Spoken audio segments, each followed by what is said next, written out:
अस्सलाम वालेकुम। नई वीडियोस के लिए चैनल को सब्सक्राइब जरूर कीजिए और बेल आइकॉन के बटन को दबा दीजिए। शुक्रिया।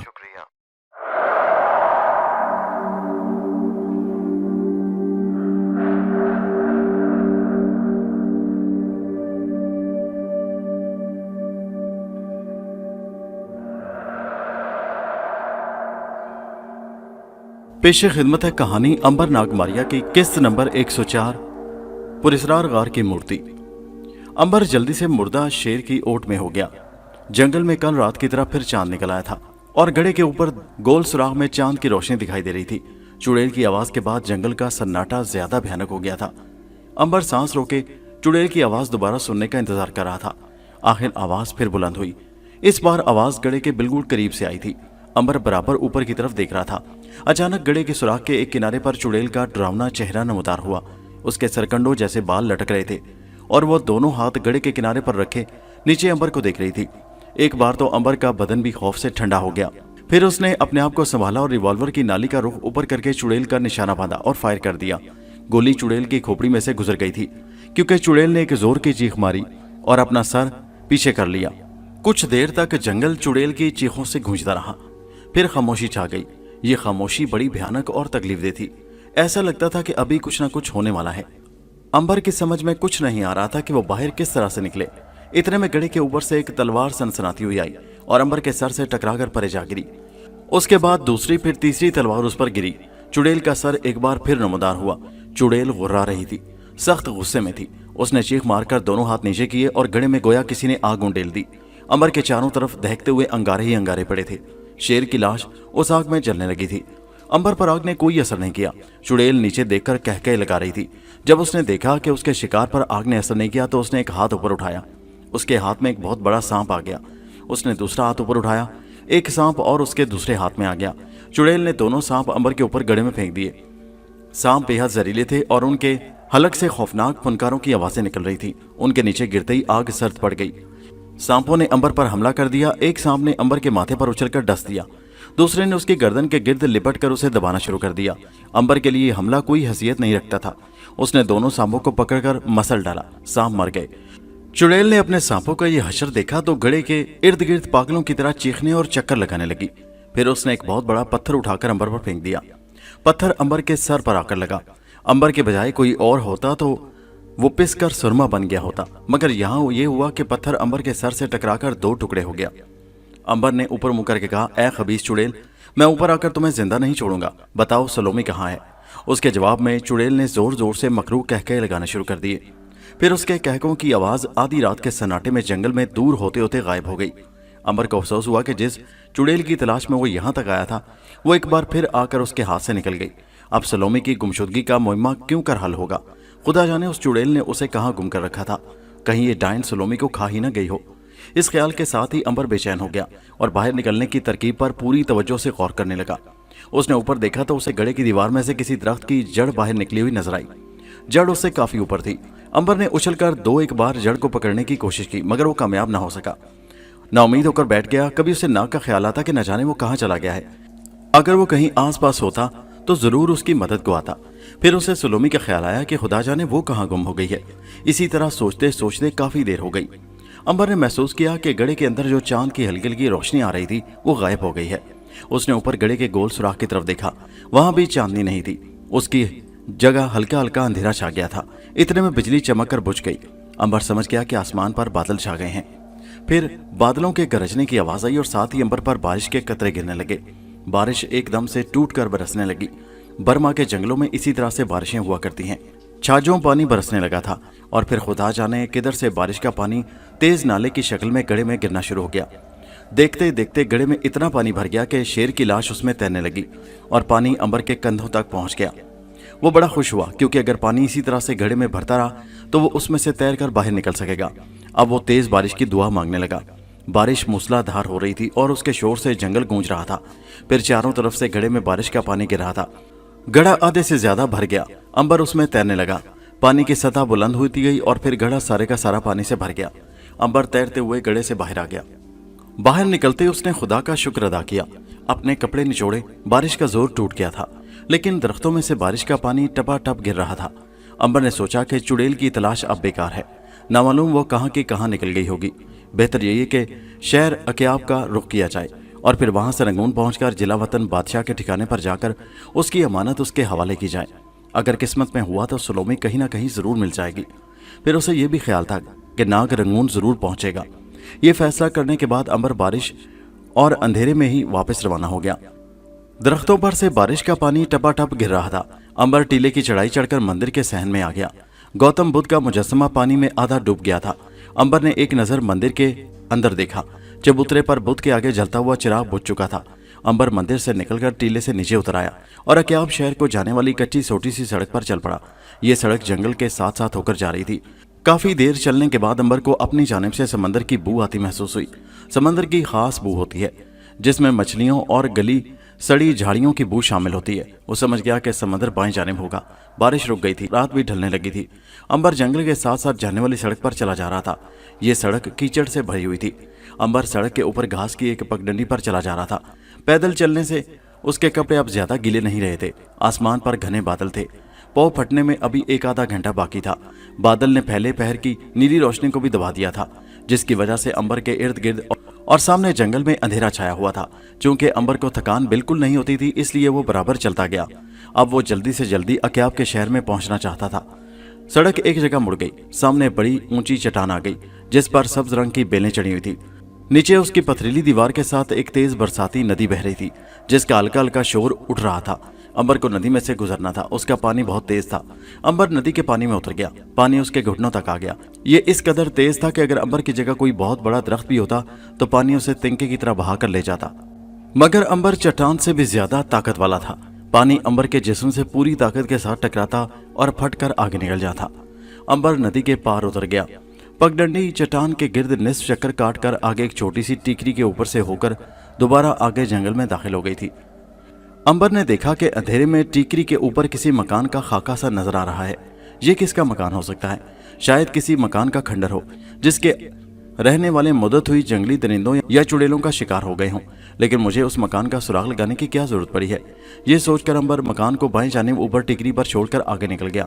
यहाँ पहाड़ी सिलसिला खत्म हो गया था। सामने मैदान था जिसमें केले, नारियल और सुपारी के दरख्तों के झुंड पौ फटने की धीमी धीमी रोशनी में उभरने की कोशिश कर रहे थे। सड़क भी चौड़ी हो गई थी। गोया अकियाब का शहर अब करीब आ रहा था। लेकिन जंगल का समा खत्म नहीं हुआ था। एक सुनसानी और वीरानी अंबर के दोनों तरफ फैली हुई थी। मगरिब की तरफ से अब समंदरी ठंडी हवा आने लगी थी। समंदर यहाँ से ज्यादा दूर नहीं था। दिन निकल आया। बादलों की वजह से सूरज तो ना निकला, मगर दिन की रोशनी बादलों में से छन छन कर फैल गई। अंबर ने देखा कि वो जिस सड़क पर चला जा रहा था उस पर घने दरख्तों ने साया कर रखा था। सड़क पर रात की बारिश का पानी और गिरे पड़े दरख्तों की शाखें बिखरी पड़ी थी। अचानक सामने से एक हाथी सड़क पार करके गया। फिर बंदरों का एक गिरोह जंगल में से निकलकर सड़क पर से गुजरने लगा। अंबर बड़ी दिलचस्पी से उन्हें देख रहा था। बंदर जंगल के दूसरी जानिब दरख्तों में गायब हो गए। अंबर ने अपना सफर जारी रखा। वो सड़क का एक मोड़ घूमकर सड़क के दूसरी तरफ आया तो दरख्तों में से 4 आदमी निकलकर अचानक उसके सामने आ गए। उन्होंने सरों पर जर्द रुमाल बांध रखे थे और हाथों में खंजर थे। एक आदमी ने पिस्तौल तान रखा था। ये बर्मी डाकू थे जो बर्मा के जंगलों में अक्सर निहत्थे मुसाफिरों को लूट कर हिलाक कर दिया करते थे। अंबर जब रंगून में रहा करता था तो उसने उन डाकुओं के बारे में बहुत कुछ सुना था। वो आपस में बर्मी जुबान में बातें कर रहे थे। उन्होंने अंबर के गिर्द घेरा डाल लिया। जिस डाकू के हाथ में पिस्तौल था माफ करें, वो अंबर की तरफ पिस्तौल की नाली का मुंह करके टूटी फूटी उर्दू जुबान में बोला, तुम्हारी जेब में जो है निकाल दो।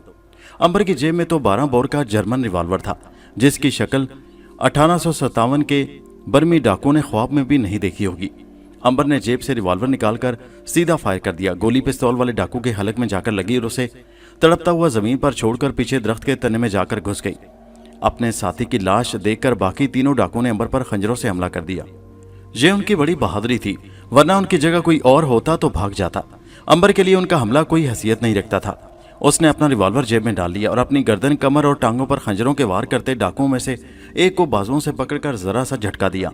अंबर के वो कदमों पर औंधे मुंह आन गिरा। उसकी गर्दन पर अंबर ने पांव रखकर उसे चूंटी की तरह मसल दिया।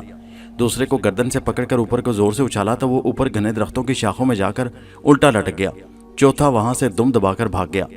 अंबर ने डाकुओं के सरदार की थैली उठाकर खोली तो उसमें कुछ नकदी थी। अंबर ने यह सोचकर जेब में रख ली कि रंगून में काम आएगी। दोपहर के वक्त अंबर अकियाब पहुंच गया। उस जमाने का ये एक छोटा सा मगर पुरौनक शहर था। दो सड़कें शहर के बीच में से एक दूसरे को काटती हुई गुजरती थीं। दुकानों पर फल, पुराने कपड़े, आटा, चावल और पान बिक रहे थे। बादलों की वजह से मौसम में हबस हो रहा था। अंबर एक सराय में जाकर उतर गया। यहाँ उसने नहा धोकर बाजार से खरीदे हुए दूसरे कपड़े पहने, खाना खाया और कुछ देर आराम किया। शाम को बाजार में रौनक हो गई। दुकानों पर चिराग जल उठे, मगर ये सारी रौनक रात 8 बजे तक ही रही। उसके बाद वहां वीरानी छा गई। अंबर भी वापस सराय में आ गया। उसने अपना रिवॉल्वर जेब में ही रखा हुआ था। मुगलिया शाही हार भी उसकी जैकेट की अंदरूनी जेब में था। अक्याब से एक भाप से चलने वाला स्टीमर सुबह सवेरे रंगून को जाता था। अंबर उसी स्टीमर में रंगून जा रहा था। रात उसने सराय में बसर करना थी। रात 10-11 बजे तक अपनी सराय की कोठरी में खिड़की के पास चिराग जलाए बैठा रंगून शहर का नक्शा देखता रहा। वो इस शहर में 50 बरस पहले आया था। अब भी शहर वैसा ही था, मगर थोड़ा तब्दील हो गया था। पहले बादमानी जहाज चलते थे और अब नया नया कोयले से चलने वाला इंजन दरियाफ्त हुआ था और रंगून की बंदरगाह पर धुआं उगलते जहाज आकर लंगर डालते थे। दूसरे रोज अंबर मुंह अंधेरे उठा और अक्याब की छोटी सी बंदरगाह पर आ गया। एक छोटा सा स्टीमर किनारे के साथ लगा हुआ था, जिस पर मुसाफिर सवार हो रहे थे। अंबर भी उसमें चढ़ गया और अरशे के जंगले के पास बिछी हुई कुर्सी पर जाकर बैठ गया। जब स्टीमर रंगून जाने वाले मुसाफिरों से खचाखच भर गया तो उसने भारी और भद्दी विसल दी और फिर जबरदस्त गिड़गिड़ाहट के साथ वो समंदर में अपनी मंजिल की तरफ रवाना हो गया। रंगून वहां से ज्यादा दूर नहीं था, मगर आज से 100 बरस पहले समुद्री जहाजों की रफ्तार बहुत सुस्त हुआ करती थी। स्टीमर सारा दिन और सारी रात समंदर में मेंढक की तरह तैरता रहा। दूसरे रोज शाम को जाकर कहीं रंगून के दरिया एरावती में दाखिल हुआ। समंदर का पानी पीछे रह गया। एरावती दरिया रंगून शहर के बाहर बहता है और उसे के किनारे पर रंगून की मशहूर बंदरगाह बनी हुई है। आज से 100 बरस पहले भी ये बंदरगाह बड़ी रौनक वाली थी, क्योंकि जावा सुमात्रा के गर्म मसाले और रेशमी कपड़ा लेकर लंदन जाने वाले जहाज इसी बंदरगाह से होकर गुजरा करते थे। हिंदुस्तान के साथ ही साथ इस मुल्क में भी अंग्रेजों ने अपनी साजिशें फैला रखी थी और आधे मुल्क पर उनका कब्जा हो चुका था। यही वजह थी कि आखिरी मुगल बादशाह को उन्होंने रंगून में ही जिलावतन किया। रात अंबर ने रंगून को एक सराय में बसर की। सारी रात यहाँ भी बादल छाए रहे और थोड़ी थोड़ी देर बाद बारिश होती रही। सुबह उठकर अंबर ने सराय की खिड़की में से बाहर झांका। बारिश रुकी हुई थी, मगर बादलों से आसमान भरा हुआ था। बर्मी औरतें अपने रंग बिरंगे लिबासों में बाजार में चल फिर रही थी। खाने पीने की दुकानों पर गरम गरम चाय और बुनी हुई मछली खूब बिक रही थी। ये लोग चावल और मछली के बड़े शौकीन होते हैं। मछली का अचार तो इनकी मन भाती गजा है। अंबर ने बातों ही बातों में सराय के मालिक से बर्मी जुबान में पूछा, बहादुर शाह जफर को रंगून में किस जगह अंग्रेजों ने जिला वतन कर रखा है? सराय वाला बर्मी उधेड़ उम्र का बूढ़ा था। पहले तो उसने उससे पूछा, तुम बर्मी कैसे जानते हो? अंबर ने कहा, मैं छोटा सा था जब अपने बाप के साथ रंगून में रहा करता था। मेरे बाप यहाँ कोयले की दुकान में ठेकेदारी करता था। फिर हम लोग हिंदुस्तान चले गए और मेरा बाप मुगल दरबार में मुलाजिम हो गया। गदर के बाद वो शहीद हो गया। उसने मरते हुए मुझे कहा था कि बादशाह को रंगून जिला वतन कर दिया गया है। रंगून जाकर तुम बादशाह को मेरा आखिरी सलाम जरूर पहुंचा देना। बस मैं अपने बाप की आखिरी वसीयत पूरी करने यहाँ आया हूँ। सराय का मालिक अंबर की बर्मी जुबान से बड़ा खुश हुआ। उसने कहा, यहाँ तुम्हें कोई नहीं बताएगा कि बादशाह को कहाँ जिला वतन किया गया है, क्योंकि लोग अंग्रेज से डरते हैं।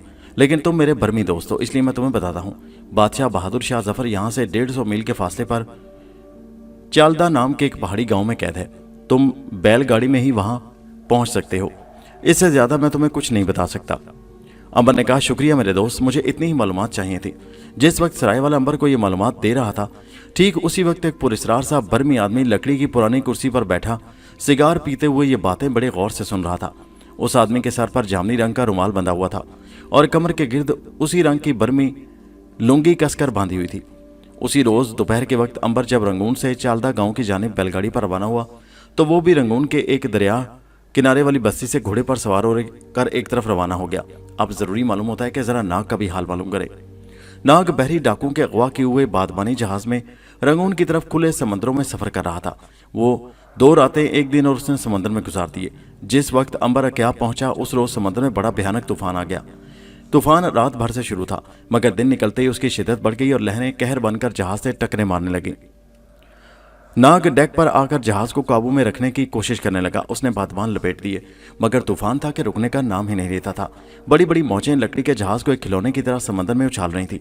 जहाज में सारा पानी भर गया। नाग ने यह हालत देखी तो उसे अंदाजा हो गया कि जहाज कोई पल का मेहमान है। एक पहाड़ जैसी लहर जोर से गजबनाक होकर आई और जहाज से इतनी जोर से टक्कर मारी कि उसका मस्तूल टूटकर डेक पर गिर पड़ा और उसके गिरने से डेक में गहरा शिगाफ पड़ गया। नाग ने यह हालत देखी तो फौरन कबूतर बनकर जहाज की सबसे ऊपर वाली तिकोनी छत के बांस पर बैठ गया। उस बांस के साथ बहरी डाकुओं का खोपड़ी वाला काला झंडा लगा था। झंडा समंदरी तेज हवाओं में बड़ी जोर से फड़फड़ा रहा था। आखिर वही हुआ जिसका नाग को डर था। एक ऐसी लहर आई कि जिसने जहाज से टकराकर उसे 2 टुकड़े कर दिया। नाग बांस पर से उड़ गया। जहाज के दोनों टुकड़े देखते देखते तूफानी लहरों में डूब गए। अब वहां सिवाय झाग उड़ाती तूफानी मौजों के और कुछ नहीं था। नाग को अफसोस हुआ कि ऐसा आरामदेह जहाज तूफान की नजर हो गया। बहरहाल वो कुछ कर नहीं सकता था, और जहाज भी तो डाकुओं का था। उसने एक ना एक दिन तो गर्क होना ही था, क्योंकि जुल्म और नाइंसाफी से कमाई हुई दौलत और बनाई हुई जायदाद एक ना एक दिन जरूर तबाह बर्बाद हो जाती है। नाग ने अंदाजे के मुताबिक रंगून की तरफ उड़ना शुरू कर दिया। उसने एक काम यह किया कि फजा में बहुत बुलंदी पर चला गया। यहाँ से उसने जनूब की तरफ देखा तो दूर उसे जमीन की स्याह लकीर दिखाई दी। इतनी बुलंदी पर आने का यही फायदा हुआ था कि नाग को जमीन नजर आ गई थी। ये वो दिन था कि जिसकी शाम को अंबर का स्टीमर रंगून की बंदरगाह पर पहुंचा था। नाग जमीन की स्याह लकीर की तरफ उड़ने लगा। आहिस्ता आहिस्ता स्याह लकीर दरख्तों के झुंडों में तब्दील होने लगी। फिर साहिल आ गया, जमीन आ गई। समंदर एक दरिया में सिमट आया। उस दरिया को देखकर नाग को यकीन हो गया कि यह दरियाए एरावती है और यह मुल्क बर्मा है, जिसके मशहूर शहर रंगून उसे पहुंचना था ताकि वहां अंबर से मिल सके। नाग उड़ते उड़ते एक शहर के ऊपर आ गया। उसने नीचे देखा, दरिया के किनारे एक गुंजान शहर आबाद था। बंदरगाह में जहाज खड़े थे, उनमें कुछ बादवानों वाले थे और कुछ धुआं छोड़ने वाले। नाग पहली बार रंगून को देख रहा था। उसे यकीन था कि यही रंगून शहर है। वो उड़ते उड़ते नीचे शहर के ऊपर आ गया। फिर वो शहर से बाहर एक बाग में उतर गया, जहाँ झीलों में कमल के सफेद सफेद फूल खिले हुए थे। नाग ने दरख्तों के ऊपर गोल दायरे में एक चक्कर लगाया, फिर एक झील के किनारे उगी घास पर उतराया। वो कबूतर से इंसान बनने वाला था। उसने दाएं बाएं देखा। वो नहीं चाहता था कि कोई उसे कबूतर से इंसान बनते देखे। बाग वीरान वीरान सा था। आज से 100 बरस पहले आबादी इतनी ज्यादा कहाँ हुआ करती थी। फासले फासले पर इंसान दिखाई देते थे।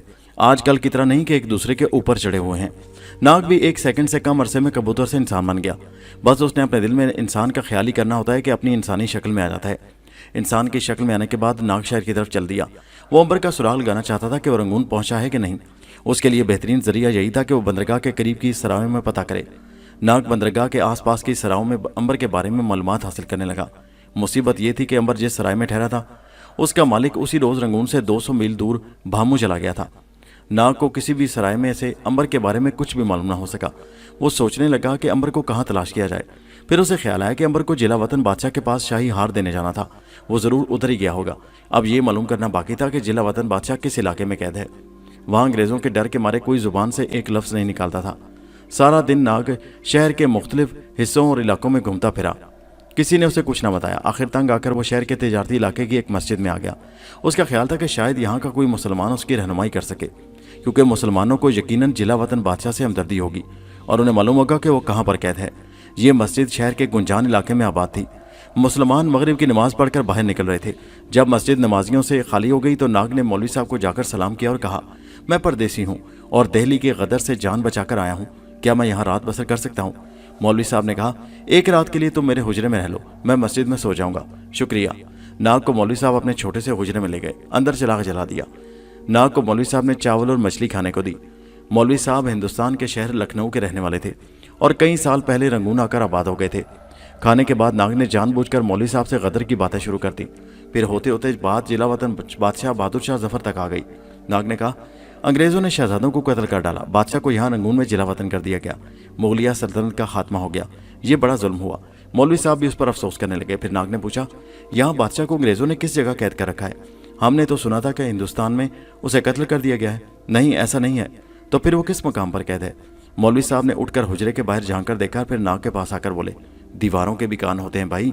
सुनो, जिला वतन बादशाह को अंग्रेजों ने चालदा नामी पहाड़ी इलाके में कैद में डाल रखा है, जो यहाँ से 150 मील के दुश्वार गुजार पहाड़ी रास्ते पर है। नाग ने कहा, खुदा हमारे बादशाह को ये दुख दर्द सहने की हिम्मत अता फरमाए। आमीन। अच्छा भाई, तुम अब आराम करो, सुबह तुम्हारा नाश्ता लेकर आऊंगा। मौलवी साहब जाकर मस्जिद में सो गए। नाग ने हुजरे का दरवाजा बंद कर लिया और सोचने लगा कि वो भी वहां से चला जाए या सुबह सफर शुरू करे। इस तरह मौलवी साहब को बताए बगैर चले जाना कुछ इखलाकी तौर पर ठीक नहीं लगता था। मौलवी साहब क्या कहेंगे कि अच्छा मेहमान था, चोरों की तरह भाग गया, इसलिए सुबह नाश्ते के बाद चलेंगे। ये फैसला करके नाग बांस के तख्ते पर बिछी हुई सफ पर लेट गया। नींद उसकी आंखों से बिल्कुल गायब थी। वो दिन निकलने का इंतजार कर रहा था कि कब सूरज निकले और मौलवी साहब से इजाजत लेकर अंबर की तलाश में रवाना हो। उस रात रंगून में बादल छाए हुए थे। आधी रात को बारिश शुरू हो गई। नाग जाग रहा था। हुजरे में बादलों के गरजने और बारिश के बरसने की आवाज साफ सुनाई दे रही थी। अचानक मस्जिद में से मौलवी साहब की चीख की आवाज आई। नाग परेशान होकर मस्जिद की तरफ भागा। जाकर देखा कि मस्जिद के बरामदे में मौलवी साहब बांस की चारपाई पर बैठे दर्द से तड़प रहे हैं। नाग ने उन्हें संभाला और पूछा, क्या हुआ मौलवी साहब? सांप ने डस लिया। मौलवी साहब ने एक तरफ इशारा किया। उधर कुछ भी नहीं था। सांप मौलवी साहब को डसने के बाद सहन के आगे केले के दरख्तों के झुंड में गायब हो चुका था। नाग ने देखा कि मौलवी साहब की पिंडली पर सांप ने काटा है। वहां खून का कतरा जम गया था।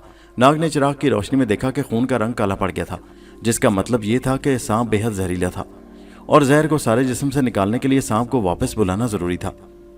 मौलवी साहब पर गशी तारी हो रही थी। जहर अपना काम तेजी से कर रहा था। नाग ने जिधर सांप गया था उधर मुंह करके एक हल्की सी फूंक मारी और सांप की जुबान में एक लफ्ज मुंह से निकाला जो लंबी सीटी की शक्ल में था। मौलवी साहब नीम बेहोश थे और बार बार सर मार रहे थे और कह रहे थे, खुदा हाफिज। सांप ने मार डाला। नाग केलों के झुंड की तरफ टिकटिकी बांधे देख रहा था। फौरन वहां सफेद और जर्द रंग का एक लंबा सांप नमोदार हुआ।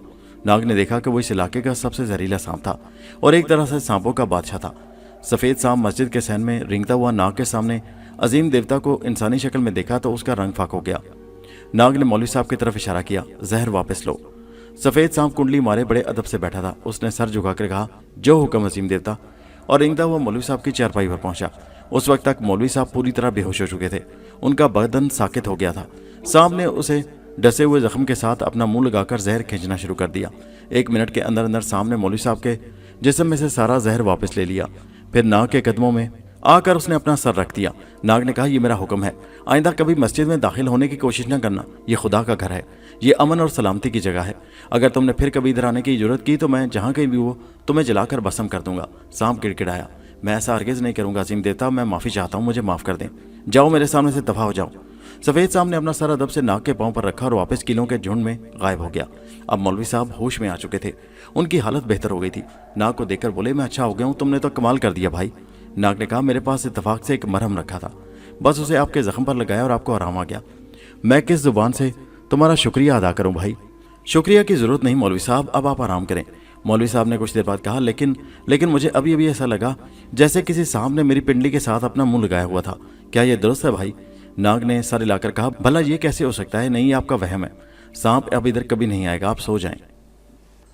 नाग वापस अपने हुजरे में आ गया। थोड़ी देर बाद सुबह हो गई। बारिश थम चुकी थी। नाग ने उठकर मुंह हाथ धोया। मौलवी साहब भी आ गए, बिल्कुल सेहतमंद हो गए थे। उन्होंने एक बार फिर नाग का शुक्रिया अदा किया। दोनों ने साथ बैठकर नाश्ता किया। मौलवी साहब ने कहा, भाई अगर तुम मुझे वो मरहम दे दो तो किसी दूसरे के काम आ सकेगी, क्योंकि बरसात में यहाँ सांप बहुत होते हैं। नाग के पास मरहम कहाँ थी भला? कहने लगा, वो तो बस थोड़ी सी रह गई थी जो खत्म हो गई।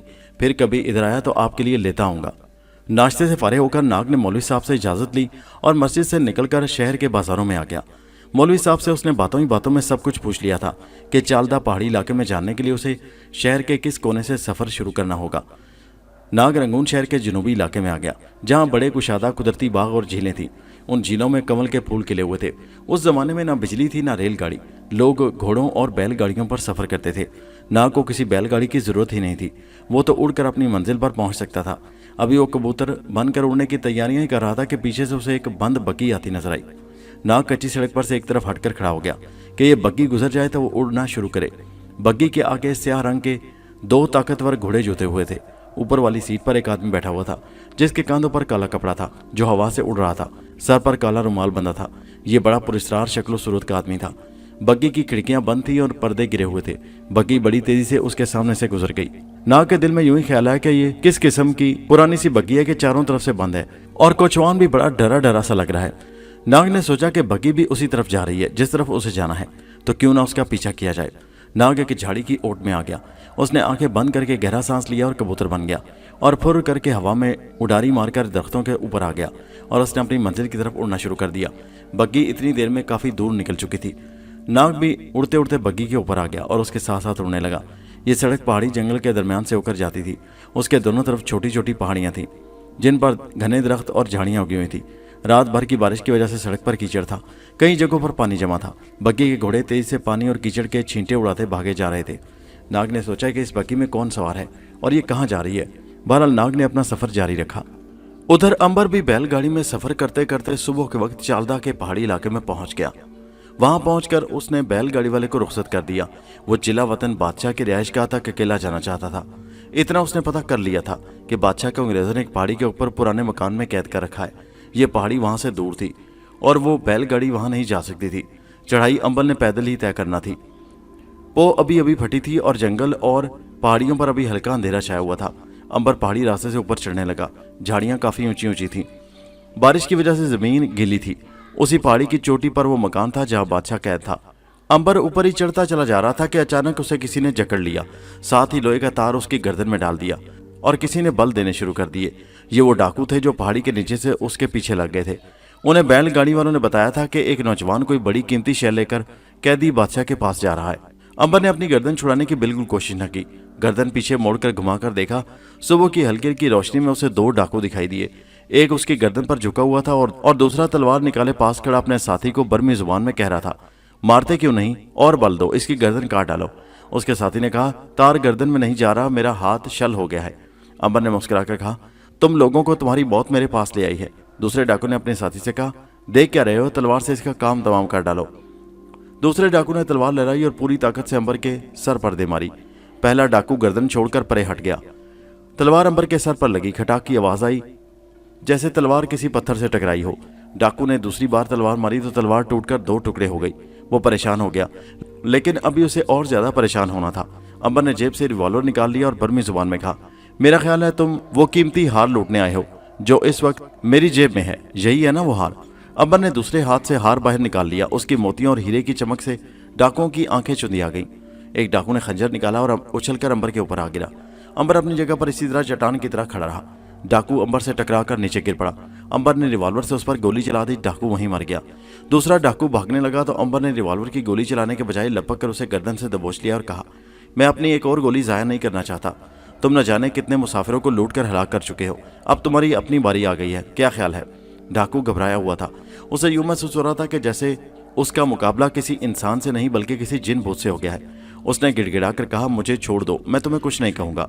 अंबर ने मुस्कुराकर कहा, तुम मुझे क्या कह सकते हो अहमक, अपनी खैर मनाओ। और इसके साथ ही अंबर ने डाकू की गर्दन दबाना शुरू कर दी। अंबर का हाथ फौलादी शिकंजे की तरह डाकू की गर्दन के गिर्द कसता चला गया। डाकू की आंखें बाहर को निकल आईं और वो उसी वक्त बेजान होकर नीचे गिर पड़ा।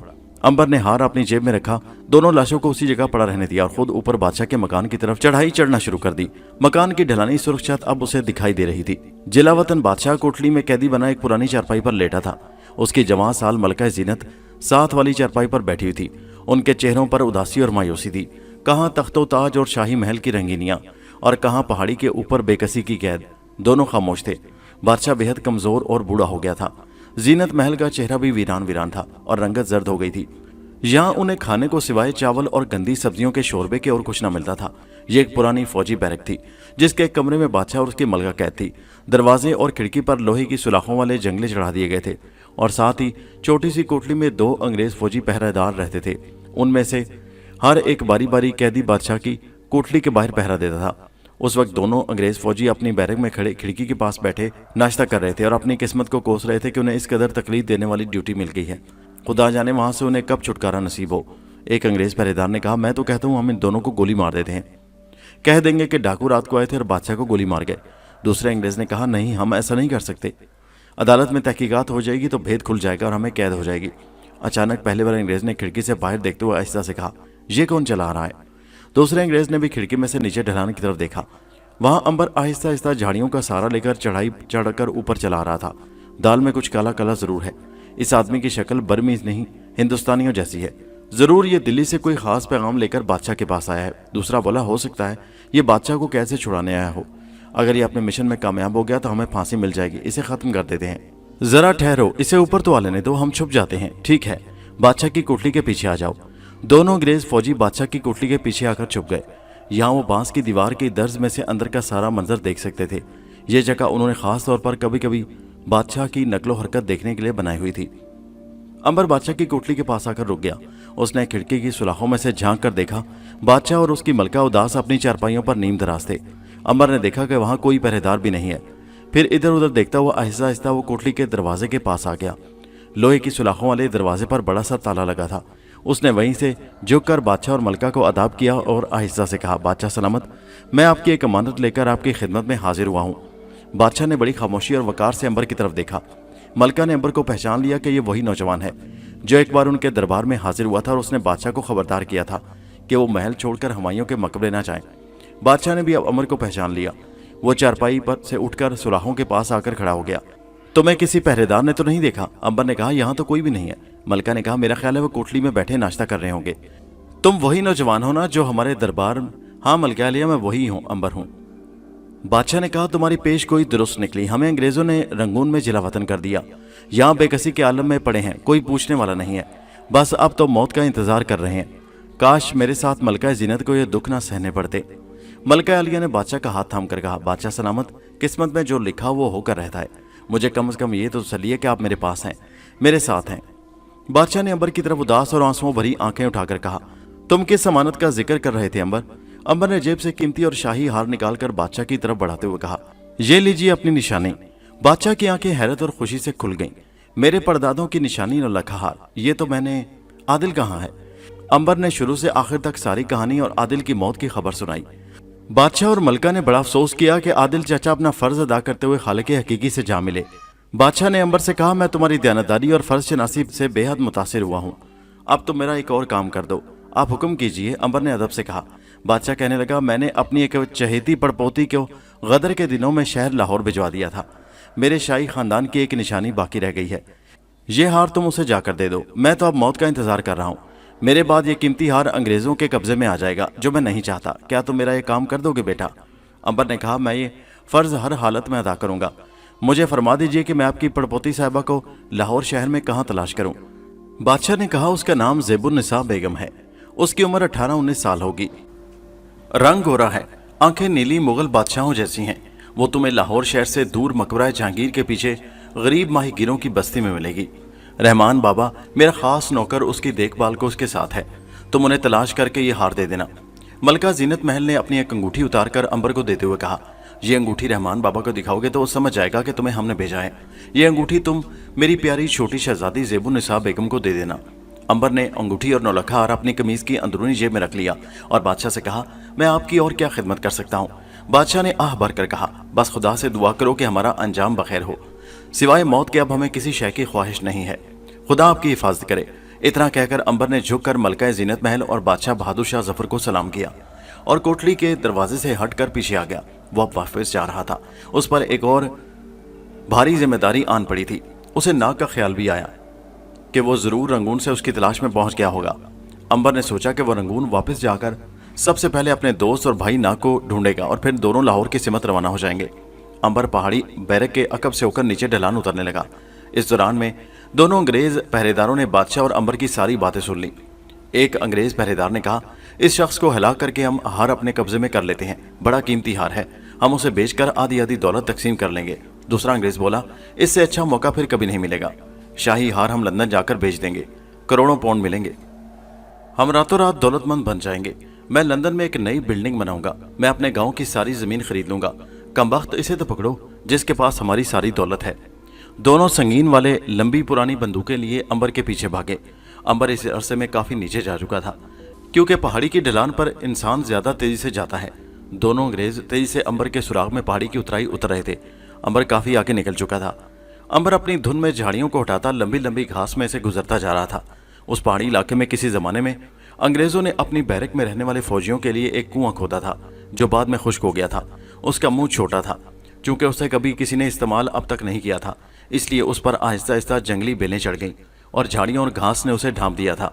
अंबर को उन रास्तों का कुछ पता नहीं था। वो नाग और शहजादी ज़ेबुन्निसा के बारे में सोचता चला जा रहा था कि अचानक उसका पांव कुएं के ऊपर फैली हुई झाड़ियों पर पड़ गया। वो धड़ाम से फिसलकर कुएं के अंदर जा गिरा। एकदम से उठा, ऊपर देखा कि ये किस मुसीबत में फंस गया हूँ। कुएं का मुंह ऊपर से खुल गया था और दिन की रोशनी नजर आ रही थी। अंबर सर पकड़कर बैठ गया। कमबख्त, ये नई मुसीबत आन खड़ी हुई थी। आगे बड़ी मुश्किल से अक्याब के जंगल के गड़े से निकला था। अब इस कुएं से क्यों कर छुटकारा मिलेगा? यहाँ तो आसपास कोई इंसान भी नहीं है। उधर दोनों अंग्रेज ताकुब करते करते जब कुएं के पास आए तो उन्हें कुएं में से किसी इंसान की आवाज सुनाई दी। अंबर ने ऊपर इंसानी कदमों की चाप सुनकर नीचे से मदद के लिए आवाज दी थी। अंग्रेज फौजी चौंक कर खड़े हो गए। उन्होंने कुएं में झांक कर देखा तो उनका शिकार कुएं की तह में खड़ा मदद के लिए पुकार रहा था। दोनों अंग्रेजों ने एक दूसरे को मुस्कुरा कर देखा। शिकार अपने आप फंस गया। मेरा ख्याल है ऊपर से गोलियां बरसाकर इसे कुएं के अंदर ही हलाक कर देते हैं। तो और क्या करना है हमें? इसे हलाक करके हम रस्सी की मदद से नीचे उतरेंगे और नौलखा हार हमारे कब्जे में आ जाएगा। इसके साथ ही दोनों अंग्रेजों ने अपनी बंदूकों का मुंह कुएं के अंदर कर दिया और धड़ाधड़ 2 फायर कर दिए। सिक्के की गोल गोल गोलियां बड़ी तेज से अंबर के सर और कंधों पर आकर लगीं। ये इस कदर तेज रफ्तार थी कि कोई दूसरा इंसान होता तो उसकी खोपड़ी फाड़कर भेजे में जा घुसती, मगर अंबर के सर और शानों से टकराकर नीचे गिर पड़ी। उधर ऊपर अंग्रेज फौजियों ने अपनी बंदूकों में फिर से सिक्के की गोलियां और बारूद भरा और दोबारा फायर कर दिए। एक बार फिर गोलियां अंबर के सर से टकराकर नीचे गिर पड़ी। अंबर बड़ा परेशान हुआ कि उसने तो मदद के लिए पुकारा था। ये कौन लोग हैं जो उसे हिलाक करने की कोशिश कर रहे हैं? उसने आवाज दी, मैं शरीफ इंसान हूँ, मुसाफिर हूँ, कुएं में गिर पड़ा हूँ, मुझे बाहर निकालो, मैं तुम्हारा दुश्मन नहीं हूँ। अब अंग्रेज फौजियों के हैरान होने की बारी थी। उन्होंने 4 फायर झोंके थे और जो बिल्कुल ठीक निशाने पर जाकर लगे थे। फिर क्या बात है कि ये इंसान अभी तक जिंदा सलामत है। एक और फायर मारो। उन्होंने तीसरी बार एक एक फायर किया, मगर अंबर उसी तरह आवाजें दे रहा था। अचानक अंबर को ख्याल आया कहीं ये बैरक के पहरेदार अंग्रेज ना हो और उन्होंने बादशाह के साथ उसकी गुफ्तगू सुन ली हो और अब शाही हार के लिए उसे कत्ल करने आए हों, क्योंकि जिस किस्म की बंदूकें वो कुएं के ऊपर से चला रहे थे वो सिर्फ अंग्रेज फौजियों के पास ही होती थी। अंबर ने उसी वक्त एक चाल सोच ली और कुएं में यूं गिर पड़ा जैसे मर गया हो। जब कुएं में खामोशी हो गई तो अंग्रेज फौजी बड़े खुश हुए। मर गया है कमबख्त, अब मैं नीचे उतरता हूँ। वो भागकर बैरक से रस्सी लाए और कुएं में लटका दी। एक अंग्रेज फौजी ऊपर ही खड़ा रहा। रस्सी उन्होंने एक चट्टान के साथ बांधी थी। दूसरा अंग्रेज नीचे उतरने लगा। कुआं काफी गहरा था। अंबर उस अंग्रेज को नीचे उतरते एक आंख खोले लेटे लेटे देख रहा था। अंग्रेज ने रस्सी को दोनों हाथों से थामे कुएं की गोल दीवार के साथ पांव लटकाए आहिस्ता आहिस्ता नीचे उतर रहा था। अंबर इसी तरह अपने आप को बेहोश जाहिर करते हुए पड़ा रहा। अंग्रेज कुएं की तह में पहुंच गया। उसने पलटकर अंबर को देखा। अंबर आंखें बंद किए पत्थरों पर पड़ा था जैसे मर चुका हो। ऊपर से अंग्रेज के साथी ने आवाज दी, मर गया है क्या? हाँ मर गया है बदबख्त। नीचे से अंग्रेज के साथी ने जवाब दिया। तो फिर उसकी जेब से नौलखा हार निकाल कर ऊपर आ जाओ, जल्दी करो। कुएं में उतरे हुए अंग्रेज फौजी ने झुककर अंबर की जेब की तलाशी लेना शुरू कर दी। उसने अंबर की कमीज के अंदर हाथ डाला ही था कि अंबर ने बड़े आराम से दोनों हाथ उठाकर अंग्रेज की गर्दन दबोच ली। अंग्रेज की आंखें फटी की फटी रह गई। उसकी समझ में ना आया कि मुर्दा कैसे जिंदा हो गया था। अंबर ने उसे हलक से आवाज निकालने की भी मोहलत न दी। ऐसा गला दबाया कि उसका दम निकाल कर ही छोड़ा। फिर उसकी मुर्दा लाश को परे गिरा दिया और खुद उसी तरह बेजान लाश बनकर पड़ा रहा। जब देर हो गई तो ऊपर से अंग्रेज के साथी ने आवाजें देना शुरू कर दी, अरे क्या हो गया है? हार क्या मिल गया? देर क्यों लगा रहे हो? तुम जवाब क्यों नहीं देते? वो कमबख्त नीचे जिंदा होता तो जवाब भी देता। वो तो अगली दुनिया का टिकट कटा चुका था। जब कुएं में से कोई जवाब ना आया तो अंग्रेज ने झुककर गौर से देखने की कोशिश की। कुएं के अंधेरे में उसने अपने साथी को लेटे हुए देखा। वो घबरा गया, कहीं ये मर तो नहीं गया, मगर कैसे? शायद नीचे सांप निकल आया हो और उसने उसे डस दिया हो। ऊपर वाला अंग्रेज चक्कर में पड़ गया। नीचे उतरते हुए डर भी रहा था और नौलखा हार भी नहीं छोड़ सकता था। काफी देर सोच विचार के बाद आखिर उसने कुएं में उतरने का फैसला कर लिया। एक तरह से उसने अपने साथी की मौत को खुशी भी हुई थी, क्योंकि अब वो नौलखा हार इतनी बड़ी दौलत का अकेला ही मालिक बन गया था। उसे अपने साथी को दौलत के अंबार में से आधा हिस्सा नहीं देना पड़ेगा। अंग्रेज फौजी ने नीचे उतरने से पहले बंदूक पर से संगीन उतार कर हाथ में थाम ली कि अगर नीचे वाकई कोई सांप हुआ तो वो उसे संगीन से हलाक कर देगा। वो रस्सी के सहारे कुएं में उतरने लगा। अंबर यही चाहता था। वो एक आंख खोले बड़े मजे से अंग्रेज फौजी की लाश के पास बैठा उसके साथी को मौत के मुंह में उतरते देख रहा था। आहिस्ता आहिस्ता कुएं की पथरीली दीवार का सहारा लेता दूसरा अंग्रेज भी नीचे आ गया, ये तसल्ली करने के लिए कि नीचे कहीं कोई सांप तो नहीं है। उसने कुएं की तह से कुछ ऊपर ही रुककर नीचे देखा। उसे तह में 2 लाशें पड़ी नजर आईं, जिनमें से एक उसके साथी की लाश थी। सांप कहीं दिखाई नहीं दे रहा था। फिर भी उसने अंग्रेज फौजी ने लटकी हुई रस्सी को हिला जुलाकर अपनी पूरी तसल्ली कर ली। अगर सांप वहां होता तो रस्सी से डरकर जरूर बाहर निकला था। अंबर एक आंख जरा सी खोलकर उस अंग्रेज डाकू की सारी हरकतें देख रहा था। अब वो नीचे उतराया, फूंक फूंक कर कदम रख रहा था। दौलत मिल जाने की उसे इस कदर खुशी थी कि उसने अपने दोस्त की लाश की तरफ आंख उठाकर भी न देखा। सीधा अंबर की तरफ आया और उसकी जेबों को टटोलना शुरू कर दिया। अब अंबर को कोई फिक्र गम नहीं था। कुएं में रस्सी लटकी हुई थी जिसकी मदद से वो कुएं से बाहर निकल सकता था। उसने बड़े आराम से दोनों आंखें खोलकर कहा, क्यों मुर्दे को तंग कर रहे हो? मुझे आराम से सोने दो। अंबर की आवाज सुनकर अंग्रेज फौजी उछलकर परे जा गिरा। उसने संगीन तान ली और अंबर की तरफ देखा, जिसने सिर्फ अपनी आंखें खोल रखी थी। बाकी वो एक मुर्दे की तरह ही पत्थरों पर लेटा हुआ था। तुम जिंदा हो? अंग्रेज फौजी ने खौफजदा होकर कहा। अंबर बोला, नहीं यार, कहाँ जिंदा हूँ, मैं तो मरा हुआ हूँ। देखते नहीं हो लाश की तरह पड़ा हूँ। ये तो तुमने मेरी जेब में हाथ डाला तो मैं थोड़ी देर के लिए जिंदा हो गया, लो अब फिर मर रहा हूँ। ये कहकर अंबर ने आंखें बंद कर लीं। दरअसल वो उस अंग्रेज से ऐसे खेल रहा था जिस तरह से बिल्ली चूहे को खाने से पहले उससे खेलती है। अंग्रेज फौजी परेशान हो गया कि ये क्या माजरा है। उसने झुककर अंबर के सीने पर हाथ रखा। उसका दिल बराबर धड़क रहा था। समझ गया कि ये शख्स मचल मार कर पड़ा है और किसी वक्त भी उस पर हमला कर देगा। बस उसी लम्हे अंग्रेज फौजी ने संगीन वाला हाथ ऊपर उठाया और पूरी ताकत से अंबर के सीने पर संगीन का वार किया। वार इस कदर शदीद और सख्त था कि संगीन टूट गई और अंग्रेज फौजी के हाथ की 2 उंगलियां संगीन के फल से टकराकर कट गईं। उसने दर्द से कराहते हुए चीख मारी। अंबर ने फिर आंखें खोलकर कहा, यार मरे हुए को क्यों मार रहे हो? अब अंग्रेज फौजी घबरा गया कि मामला कुछ गड़बड़ है और ये शख्स इंसान नहीं, कोई जिन भूत की नस्ल से ताल्लुक रखता है। उसने सोचा कि अपनी जान बचानी चाहिए। वो रस्सी को पकड़कर ऊपर चढ़ने ही लगा था कि अंबर उठकर बैठ गया। नहीं यार, मैं तुम्हें इस तरह तो नहीं जाने दूंगा। तुम्हें अपने दोस्त के साथ ही इस कुएं में आराम करना होगा, हमेशा हमेशा के लिए। क्या ख्याल है? अंग्रेज फौजी कोई 2-4 हाथ ऊपर चढ़ चुका था। अंबर ने नीचे से रस्सी पकड़कर उसे जोर से झटका दिया। अंग्रेज चूहे की तरह रस्सी से अलग होकर नीचे गिर पड़ा। मेरा ख्याल है कि मैं तुम्हारी जान बख्शी करता हूँ। तुम्हारे मुर्दा दोस्त को किसी ऐसे आदमी की जरूरत है जो इसके आसपास बैठकर इसकी लाश की देखभाल कर सके, इसलिए तुम अब इस कुएं में अपने दोस्त के साथ ही रहोगे जब तक कि तुम जिंदा रह सको। और अंबर रस्सी थाम कर ऊपर चढ़ने लगा। अंग्रेज फौजी ने नीचे से रस्सी को कई बार झटके दिए कि वो अंबर को ऊपर न चढ़ने दे, लेकिन अंबर की ताकत का भला वो कहाँ मुकाबला कर सकता था। अंबर बड़े आराम से मुस्कुराता हुआ ऊपर चढ़ गया। कुएं से बाहर आकर उसने देखा कि अंग्रेज फौजी भी रस्सी को पकड़कर ऊपर आने की जद्दोजहद कर रहा था। अंबर ने आवाज दी, नहीं नहीं भाई, तुम अपने दोस्त को छोड़कर नहीं आ सकते, उसे तुम्हारी जरूरत है। और अंबर ने ऊपर से रस्सी को जोरदार झटका दिया। अंग्रेज फौजी रस्सी से अलग होकर धड़म से अपने दोस्त की लाश पर गिर पड़ा। अंबर ने आखिरी बार कुएं में झांक कर देखा कि अंग्रेज फौजी उछल कूद कर शोर मचा रहा था। जिसने अंबर के लिए मौत का जाल बिछाया था वो खुद उस जाल में फंस चुका था। अंबर आगे रवाना हो गया। दिन काफी निकल आया था। अंबर को अब वापस रंगून पहुंचकर नाग को तलाश करना और फिर उसे साथ लेकर लाहौर की तरफ रवाना हो जाना चाहिए था। उसे सलोमी का भी ख्याल आ रहा था, लेकिन वो तो ऐसे गायब हो चुकी थी कि जैसे जमीन पर जिंदा ही न रही थी। अब गायब सलोमी को अंबर कहाँ तलाश कर सकता था? ये तो इत्तेफाक से कहीं मिल जाए तो मिल जाए, लेकिन अंबर ने दिल में तहिया कर रखा था कि नौलखे शाही यार की अमानत ज़ेबुन्निसा को देने के बाद वो नाग से मिलकर सलोमी को जरूर तलाश करेगा। सलोमी के साथ ही अंबर को अपनी बिछड़ी पुरानी बहन मारिया का भी ख्याल आ गया। नाग और मारिया ने अंबर के साथ 5000 साल का मिलकर सफ़र किया था। अंबर उसी 5000 साल के पुराने सफ़र पर वापस जा रहा था। नाग तो उसे मिल गया था, मारिया भी नहीं मिली थी। उसका साथ भी बहुत ज़रूरी था। ये तीनों मिलकर सफ़र करें तो कितना अच्छा हो, अंबर ने सोचा। नाग बादलों में उड़ता जा रहा था। उसके नीचे पुरस्रार बंद बग्गी भी पहाड़ियों के दरमियान वादी की सड़क पर भागी जा रही थी। अब छोटी छोटी पहाड़ियां करीब करीब आ गई थी। सड़क 2 पहाड़ियों के दरमियान फंसकर गुजरने लगी थी। एक जगह झील आ गई। ये छोटी सी झील थी जो तालाब की शक्ल की थी। उसकी आधी सतह कमल के सोसनी फूलों से ढकी हुई थी। बंद बग्गी यहाँ पर रुक गई। पुरस्रार स्याह पोश कोचवान बग्गी के ऊपर से उतरकर नीचे आ गया। उसने बग्गी की खिड़की खोलकर अंदर हाथ डाला, फिर एक शीशे की सुराही बाहर निकालकर झील से पानी भरकर अंदर बग्गी में किसी को दिया। दोबारा अपनी सीट पर बैठा, घोड़ों को झील की तरफ ले गया, उन्हें पानी पिलाया और फिर अपने सफर पर रवाना हो गया। ये सारा मंजर नाग ने एक दरख्त की टहनी पर बैठकर देखा। बग्गी आगे रवाना हुई तो नाग भी उसके साथ साथ उड़ना शुरू कर दिया। अभी तक ये भेद नहीं खुला था कि बग्गी में कौन बैठा है जिसे कोचवान ने पानी दिया था। बग्गी के घोड़े बड़ी तेज रफ्तारी से उड़ते जा रहे थे। ये रास्ता चालदा की तरफ नहीं बल्कि परदम की पहाड़ियों की तरफ जाता था, जिनके बारे में रंगून में आज से 100 साल पहले मशहूर था कि वहाँ जिन भूतों का बसेरा है। उधर कभी कोई नहीं गया था। नाग को उसकी कोई खबर नहीं थी। वो कुछ बोर हो गया। उसने दिल में सोचना शुरू कर दिया कि उसे वापस चलकर अंबर की तलाश में निकलना चाहिए। आखिर वो कहाँ तक उस बग्गी का ताकुब करता जाएगा। अभी वो सोच ही रहा था कि बग्गी एक जगह पहाड़ियों के अंदर एक गार या सुरंग में दाखिल हो गई।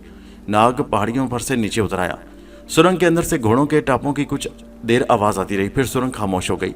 नाग सोचने लगा ये कौन सा अनोखा रास्ता है जिधर बग्गी जा रही थी, क्योंकि सड़क उसी तरह आगे चली जा रही थी।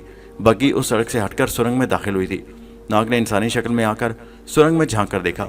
थोड़ी दूर तक दिन की रोशनी थी, उसके बाद अंधेरा छाया हुआ था और कुछ नजर नहीं आ रहा था। अब घोड़ों के टापों की आवाज भी नहीं आ रही थी। नाग ने वापस जाने का फैसला किया और सुरंग से हटकर सड़क पर आ गया। अभी वो सड़क पर चढ़ा नहीं था कि अचानक उसकी नज़र घास पर पड़े कागज़ के एक पुर्जे पर पड़ी। ये 100 साल पहले के जर्द रंग के मोटे कागज़ का एक टुकड़ा था जो लगता था किसी किताब की जिल्द के अंदर से फाड़ा गया है। उस पर अंग्रेजी में कुछ लिखा था। नाग ने कागज़ उठा लिया। उस पर किसी ने आंखों में लगाने वाले उस जमाने के रोगनी सुरमे से सिर्फ 3 लफ्ज़ लिखे थे, HLP। बड़े कटे फटे लफ्ज़ थे, जैसे कोई उछलती भागती बग्गी में जल्दी में लिखता है। उनके दरमियान ई का लफ्ज़ भी नहीं था, लेकिन यह जाहिर हो जाता था कि किसी को मदद की ज़रूरत है। नाग का माथा ठनका। ज़रूर उस बग्गी में किसी के साथ जुल्म होने वाला है। कोई ज़बरदस्ती किसी औरत या मर्द को अगवा करके लिए जा रहा है। उसकी मदद करना चाहिए। नाग वापस मुड़ा और सुरंग में दाखिल हो गया। वो उस वक्त इंसानी रूप में था। उसने फौरन एक छोटी नीली चिड़िया की शक्ल इख्तियार की और सुरंग में आगे की तरफ उड़ना शुरू कर दिया। सुरंग में अंधेरा था, हाथ को हाथ सुझाई नहीं देता था। नाग उड़ता चला गया। आगे जाकर सुरंग घूम गई थी। एक जगह उसे घोड़ों के हुनहुनाने की आवाज़ आई। नाग उस आवाज़ की तरफ लपका। उसने देखा कि सुरंग में ऊपर छत पर से किसी सुराख में से हल्की हल्की रोशनी नजर आ रही थी। उस रोशनी में बग्गी और घोड़े एक तरफ सुरंग की दीवार से लगकर खड़े थे। घोड़े अभी तक हाँप रहे थे और किसी वक्त वो हुनहुनाते तो उनके नथनों से झाग उड़ती। नाग उड़ते उड़ते नीचे आ गया। बग्गी का दरवाज़ा खुला था मगर अंदर कोई नहीं था। नाग ने सोचा कोचवान और वो मुसाफिर जिसे नाग की मदद की जरूरत थी कहाँ होगा। नाग ने सुरंग को आगे जाकर देखा। यहाँ सुरंग की दीवार तंग हो गई थी और बग्गी यहाँ से नहीं गुजर सकती थी। शायद इसलिए उसे पीछा ही खड़ा कर दिया गया था। नाग आगे उड़ता गया।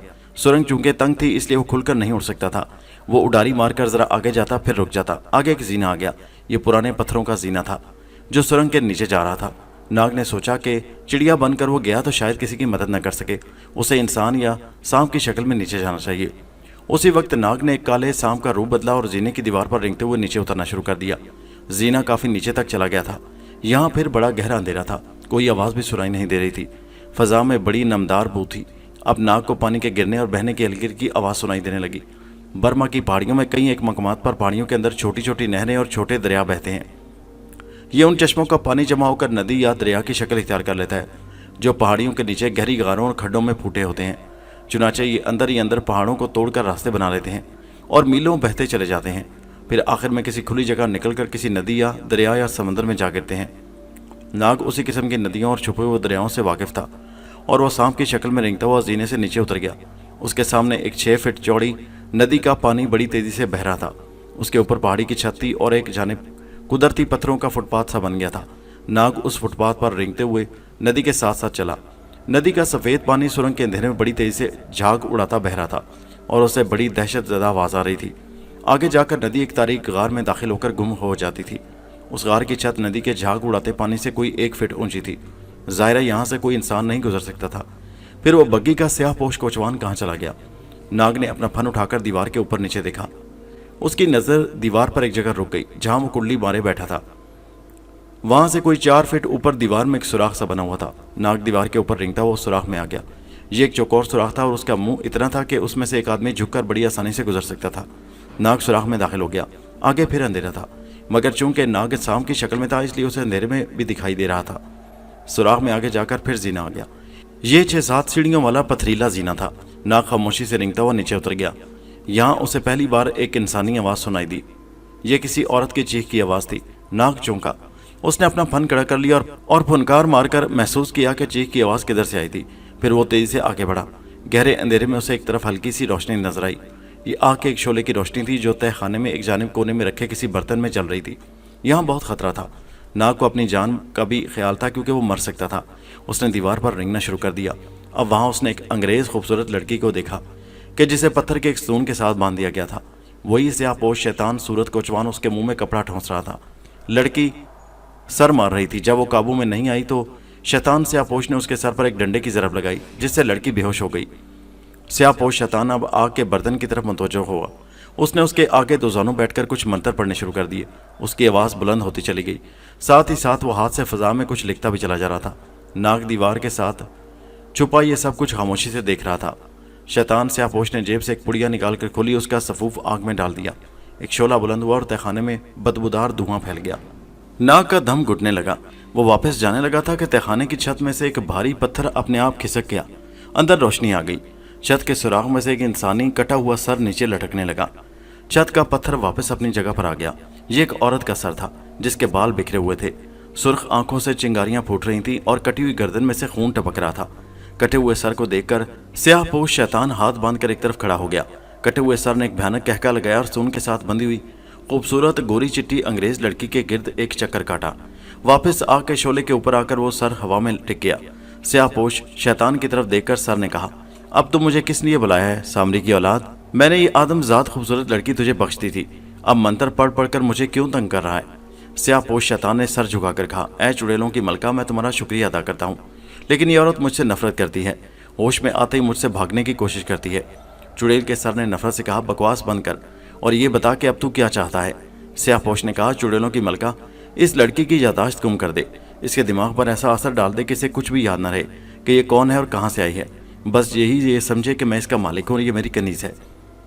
चुड़ैल के कटे हुए सर ने एक मकरूह कहका लगाया और बेहोश अंग्रेज लड़की के गिर्द 3 चक्कर लगाने के बाद आग के शोले के ऊपर आकर बोली, यहाँ से इसे ले जा। शहर जाकर किसी छोटे बच्चे को कत्ल करके उसके जिस्म का सारा खून निचोड़कर इस औरत के सर पर डाल दे। इसके बाद ये सारी यादाश्त खो चुकी होगी और तुम्हें ही अपना सब कुछ समझेगी। अब दफ़ा हो जा मेरी आंखों के सामने से, और ख़बरदार दोबारा कभी मुझे मंत्र पढ़कर बुलाने की कोशिश न करना। चुड़ैल का सर चीखता शोर मचाता छत की तरफ बुलंद होने लगा। छत की सिल खुद ब खुद अपनी जगह से हट गई। सर बाहर को उड़ गया। सिल फिर अपनी जगह पर आ गई और तहखाने में अंधेरा छा गया। जैसे आग का शोला दूर करने की नाकाम कोशिश कर रहा था। नाग सांप की शक्ल में दीवार के साथ चिमटा ये हौलनाक तमाशा देख रहा था।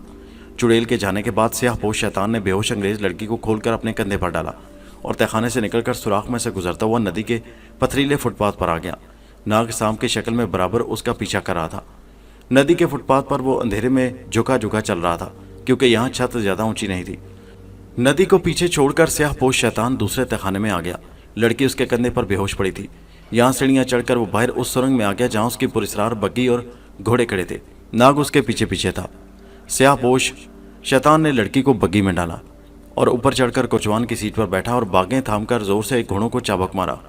घोड़े हुनहुनाते हुए अपनी दोनों अगली टांगों पर खड़े हो गए और फिर वापस मुड़कर सरपट दौड़ते हुए सुरंग से बाहर निकल गए। नाग कबूतर बनकर उसके ऊपर उड़ने लगा। वो ये मालूम करना चाहता था कि ये स्याहपोश शैतान कहाँ जाता है और उसके साथ कौन कौन लोग हैं। बग्गी एक बार फिर पहाड़ियों में दौड़ने लगी। नाग बराबर उसका ताकुब करता चला गया। जंगल पहाड़ अबूर करने के बाद बग्गी एक पथरीली सड़क पर आ गई। ये सड़क बर्मा के सबसे बड़े शहर रंगून को जाती थी। उड़ते उड़ते अचानक नाग को अपने दोस्त अंबर की बू महसूस हुई। उसने उड़ते उड़ते सड़क पर पीछे की तरफ देखा। दूर उसे नारियल के दरख्तों में एक नौजवान आता दिखाई दिया, जिसकी चाल ढाल अंबर से मिलती जुलती थी। उधर अंबर ने भी चलते चलते फजा में नाग की बू को सूंघ लिया था। वो बड़ा खुश हुआ कि उसका जिगरी दोस्त नाग कहीं आस पास ही है। वो इर्द गिर्द देखने लगा, मगर नाग उसे किसी शक्ल में भी नजर न आया। इतने में एक कबूतर उड़ता उड़ता आया और अंबर के सर पर आकर बैठ गया। अंबर ने खुशी से नारा लगाया। नाग कबूतर उड़कर अंबर के सामने आ गया, फिर फौरन इंसान की शक्ल में सामने जाहिर हो गया। वो नाग ही था। दोनों दोस्त एक दूसरे से बगलगीर हो गए। अंबर ने कहा, खुदा का शुक्र है कि एक बार फिर तुम्हारी शक्ल देखी। नाग ने कहा, ये तुम आदमखोर जजीरे से कहाँ गुम हो गए थे? अंबर ने कहा, प्यारे दोस्त, ये बड़ी लंबी कहानी है, रंगून चलकर सुनाऊंगा। पहले ये बताओ कि तुम रंगून कैसे पहुंचे और उधर तुम मेरी तलाश में उड़ते फिर रहे थे। नाग ने कहा, मेरी कहानी बड़ी दिलचस्प है, लेकिन इस वक्त मैं एक लड़की की जान बचाने की फिक्र में हूँ। कौन है वो लड़की? अंबर ने पूछा। गोरी मेम है, अंग्रेज है कोई। क्या उसके बाल सुनहरी हैं? हाँ, नाग ने कहा, मगर क्या तुम उसे जानते हो? अंबर ने कहा, अरे वो जरूर सलोमी है, ये मुझे आदमखोर जजीरे में मिल चुकी थी। फिर एक चुड़ैल ने इसे गायब कर दिया। नाग ने कहा, उसी चुड़ैल ने उसे एक शैतान के हवाले कर दिया, जो उसे लेकर शहर रंगून की तरफ बग्गी में लिए जा रहा है। वो एक बेगुनाह बच्चे का खून करने वाला है, जो मैं नहीं होने दूंगा। तुम ऐसा करो, मुझे रंगून की बंदरगाह वाली सराय में मिलना। नाग ने जाते जाते कहा, क्या तुमने शाही हार जिलावतन बादशाह को दे दिया है? अंबर ने जवाब दिया, हाँ, मगर बादशाह वो हार अपनी पड़पोती ज़ेबुन्निसा बेगम के हवाले करना चाहता है, जो लाहौर में मकबरा जहांगीर के करीब रहमान बाबा के पास अंग्रेज़ों से छुप कर जिंदगी बसर कर रही है। हार मेरे पास है, हम दोनों अब लाहौर की तरफ रवाना होंगे। नाग ने कहा, बहुत खूब, ऐसा ही करेंगे। मैं तुम्हें रंगून की बंदरगाह वाली सराय में मिलूंगा। उस शैतान के पीछे जाता हूँ। हाँ हाँ नाग, सलोमी की ज़रूर जान बचाओ और उसे मेरा बताना और उस साथ सराय में ले आना। बहुत अच्छा, खुदा हाफिज। खुदा हाफिज। इतना कहकर नाग एक बार फिर कबूतर बनकर उड़ारी मारकर उड़ गया। अंबर उसे दूर बादलों में जाते देखता रहा, फिर वो उसकी नज़रों से ओझल हो गया। अंबर ने सोचा कि अब जब कि नाग उसे मिल गया तो फिर किसी बैलगाड़ी में बैठकर आराम से बाकी सफ़र तय करना चाहिए। वो सड़क के किनारे खड़ा हो गया कि शायद उधर से कोई बैलगाड़ी गुजरे। कुछ देर इंतजार करने के बाद पीछे से एक घुड़सवारों का दस्ता आया, जो एक पालकी को अपनी हिफाजत में लिए जा रहा था। अंबर सड़क से एक तरफ हट गया। पालकी में रंगून शहर का सबसे बड़ा बर्मी जौहरी फामू सवार था। उसकी शानदार पालकी को 4 घोड़े चला रहे थे। अचानक अंबर के करीब से गुजरते हुए पालकी रुक गई। पालकी का रेशमी पर्दा एक तरफ हटा। जौहरी फामू ने सर बाहर निकालकर अंबर को देखा और टूटी फूटी उर्दू में कहा, तुम लोग को किधर जाना? अंबर ने बड़ी साफ सुथरी बर्मी जुबान में कहा, मैं रंगून जाना चाहता हूँ। बर्मी जौहरी बड़ा खुश हुआ कि यह तो बर्मी निकला। उसने कहा, तुम शक्ल से अच्छे खानदान के नौजवान लगते हो, इसलिए मैंने पालकी रुकवा ली थी कि इस वीराने में तुम्हें कोई सवारी नहीं मिलेगी, मगर तुम शक्लो सूरत से बर्मा के रहने वाले मालूम नहीं होते, फिर तुम हमारी जुबान कैसे बोल लेते हो? अंबर ने कहा, जनाब, मैं छोटा सा था कि बाप के साथ इस मुल्क में आ गया था, फिर यहीं रहने लगा और इसी मुल्क में जवान हुआ। अंदर आ जाओ। जौहरी फामू ने अंबर को पालकी में अपने सामने बिठा लिया। पालकी आगे रवाना हो गई। जौहरी फामू 60-65 बरस की उम्र का बड़ा होशियार और चालाक जौहरी था। इंसान और पत्थरों को एक नज़र में ही पहचान लेता था कि उसमें कितनी खोट है और कितनी हकीकत है। अंबर की शक्ल देखकर ही उसने अंदाज़ा लगा लिया था कि इस नौजवान के पास कोई ऐसी कीमती शय मौजूद है जिसे साथ लेकर वो पैदल सफ़र करना नहीं चाहता। अब वो ये बता करना चाहता था कि वो शय क्या है। जौहरी ने अंबर से इधर उधर की बातें शुरू कर दी कि वो उधर कहाँ से आ रहा है और रंगून में क्या काम करता है। वो बड़े मीठे और चकने चुपड़े अंदाज में अंबर से बातें कर रहा था। फिर अपनी आंखों में आंसू भरकर बोला, बेटा, अब मैं तुम्हें असल बात बताता हूँ कि मैंने तुम्हें देखकर पालकी क्यों रुकवाई थी। तुम्हारी शक्ल मेरे बेटे से मिलती है, तुम्हें देखकर मुझे बेख्तियार अपना बेटा याद आ गया। अंबर ने पूछा, आपका बेटा रंगून में है क्या? फिर अंबर को ख्याल आया कि उसे ये सवाल नहीं पूछना चाहिए था, क्योंकि जौहरी की आंखों में आंसू थे। जाहिर है उसका बेटा मर चुका होगा। फामू जौहरी ने बनावटी ठंडी आह भर कर कहा, मेरा बेटा मुझे छोड़कर अगले जहान जा चुका है। अंबर ने कहा, मुझे बड़ा अफसोस हुआ। जौहरी बोला, मुझे तुम्हारी शक्ल में अपना बेटा मिल गया, क्या तुम मेरे पास रहोगे? अंबर ने कहा, अंकल ये तो मैं नहीं कह सकता, क्योंकि मैं तो कारोबार के सिलसिले में दूसरे मुल्कों में अक्सर जाता रहता हूँ। क्या कारोबार है तुम्हारा? अंबर ने यूं ही कह दिया, जड़ी बूटियां जंगल से चुनकर उनकी तिजारत करता हूँ। जौहरी ने कहा, अच्छा वादा करो कि तुम जब भी किसी मुल्क की तरफ जाओगे या उस मुल्क से वापस आओगे तो मेरे घर जरूर आया करोगे। वादा करता हूँ। जौहरी फामू ने मक्कारी से कहा, अब तुम जंगल से जड़ी बूटियां तलाश करके आ रहे हो क्या? अंबर ने जवाब दिया, हाँ अंकल, लेकिन अभी उन्हें इकट्ठा करने का सीजन नहीं आया। तो फिर आप मेरे गरीब खाने पर चलकर रहना। अंबर ने सोचा कि इस शख्स से पीछा छुड़ाने का यही एक तरीका है कि इसकी हाँ में हाँ मिलाई जाए और रंगून पहुंचकर इससे अलग हो जाओ। अंबर ने कहा, बहुत बेहतर जनाब। जौहरी बड़ा खुश हुआ। पालकी रंगून की तरफ जा रही थी। दूसरी तरफ नाग कबूतर की शक्ल में स्याह पोश की तेज रफ्तार बग्गी के ऊपर बराबर उड़ा चला जा रहा था। शहर रंगून अभी 3 मील के फासले पर था कि बग्गी दरियाए एरावती के किनारे एक तरफ जंगल में मुड़ गई। यहाँ जंगल में दरख्तों के नीचे अंधेरा छाया हुआ था और दरिया के दलदली किनारे पर जगह जगह खूनी मगरमच्छ कीचड़ में लेटे हुए थे। दरख्तों की गुंजान और झुकी झुकी शाखों में जर्द और सब्ज रंग के बड़े बड़े सांप लटक रहे थे और अपनी सुर्ख जुबानें निकालकर फुनकारे मार रहे थे। बग्गी के घोड़ों को आगे गुजरने में बड़ी दिक्कत हो रही थी, क्योंकि दरख्तों की शाखें कच्चे रास्ते पर झुकी हुई थी। घोड़े एक जगह रुक गए। स्याहपोश ने उन्हें दूर से चाबक मारने शुरू कर दिए। घोड़े अगले पांव उठाकर जोर से हुनहुनाए। ऐसा करते हुए दरख्त के ऊपर लटके हुए सांपों ने उनकी गर्दनों पर डस दिया। घोड़ों ने एक भयानक चीख मारी और लड़खड़ा कर गिर गए। स्याहपोश ने सांपों को डसते देख लिया था। वो ऊपर वाली सीट से छलांग लगाकर नीचे उतरा, बग्गी का दरवाजा खोलकर बेहोश लड़के को कंधे पर डाला और जंगल के अंदर जाने वाले रास्ते पर चल पड़ा। नाग कबूतर की शक्ल में उसके ऊपर मंडला रहा था। ये सारा तमाशा उसने अपनी आंखों से देख लिया था। दोनों घोड़ों की लाशें दरिया किनारे दलदल पर पड़ी थी और बग्गी आगे को झुक गई थी। नाग बग्गी के ऊपर आकर बैठ गया। वो कबूतर की शक्ल में जंगल में नहीं जा सकता था। उसने फौरन एक उड़ने वाले 2 फीट लंबे नस्वारी रंग के सांप का रूप धार लिया। नाग सांप बनकर बग्गी पर से छलांग लगाकर नीचे उतरा और उसने स्याहपोश के पीछे पीछे रेंगना शुरू कर दिया। जहाँ कहीं कोई दलदल पाकर पानी से भरा हुआ खड्ड आ जाता तो वो उड़कर उसे अबूर कर जाता। इसी तरह नाग ने स्याहपोश का ताकुब जारी रखा। जंगल के बीच में बहुत आगे जाकर एक छोटा सा बुद्ध मंदिर आ गया, जिसके दरवाजे पर जंगली बेलें चढ़ी हुई थी। स्याहपोश उस लड़की को लेकर उसके अंदर घुस गया। थोड़ी देर बाद नाग भी सांप की शक्ल में अंदर पहुंच चुका था। उसने देखा कि स्याहपोश ने उस बेहोश लड़की को जमीन पर डालकर उसके हाथ पांव बांधे, मुंह में कपड़ा ठोंसा और दोनों हाथ छत की तरफ उठाकर बोला, ऐ मेरे गुरु सामरी, मेरी मदद कर। अब मैं किसी बच्चे को गांव से उठाकर लाता हूं कि उसकी गर्दन काट कर उसका खून इस लड़के के ऊपर डालूं, ताकि ये अपनी याददाश्त भूल जाए और हमेशा मेरी बनकर रहे। इतना कहकर वो मंदिर के दरवाजे से बाहर आ गया। नाग दरवाजे की दहलीज के बिल्कुल सामने अपना फन उठाए उसका इंतजार कर रहा था। जो ही स्याहपोश ने अपने सामने नस्वारी रंग के सांप को फन उठाए देखा, फौरन अपनी जेब से पुराने जमाने का पिस्तौल निकालकर फायर कर दिया। पिस्तौल में से पहले धुआं निकला, फिर धमाका हुआ, फिर गोलियां निकलकर नाग के फन के ऊपर से गुजर गईं। नाग ने बहुत बड़ा खतरा मोल लिया था कि अपनी जगह से नहीं हिला था।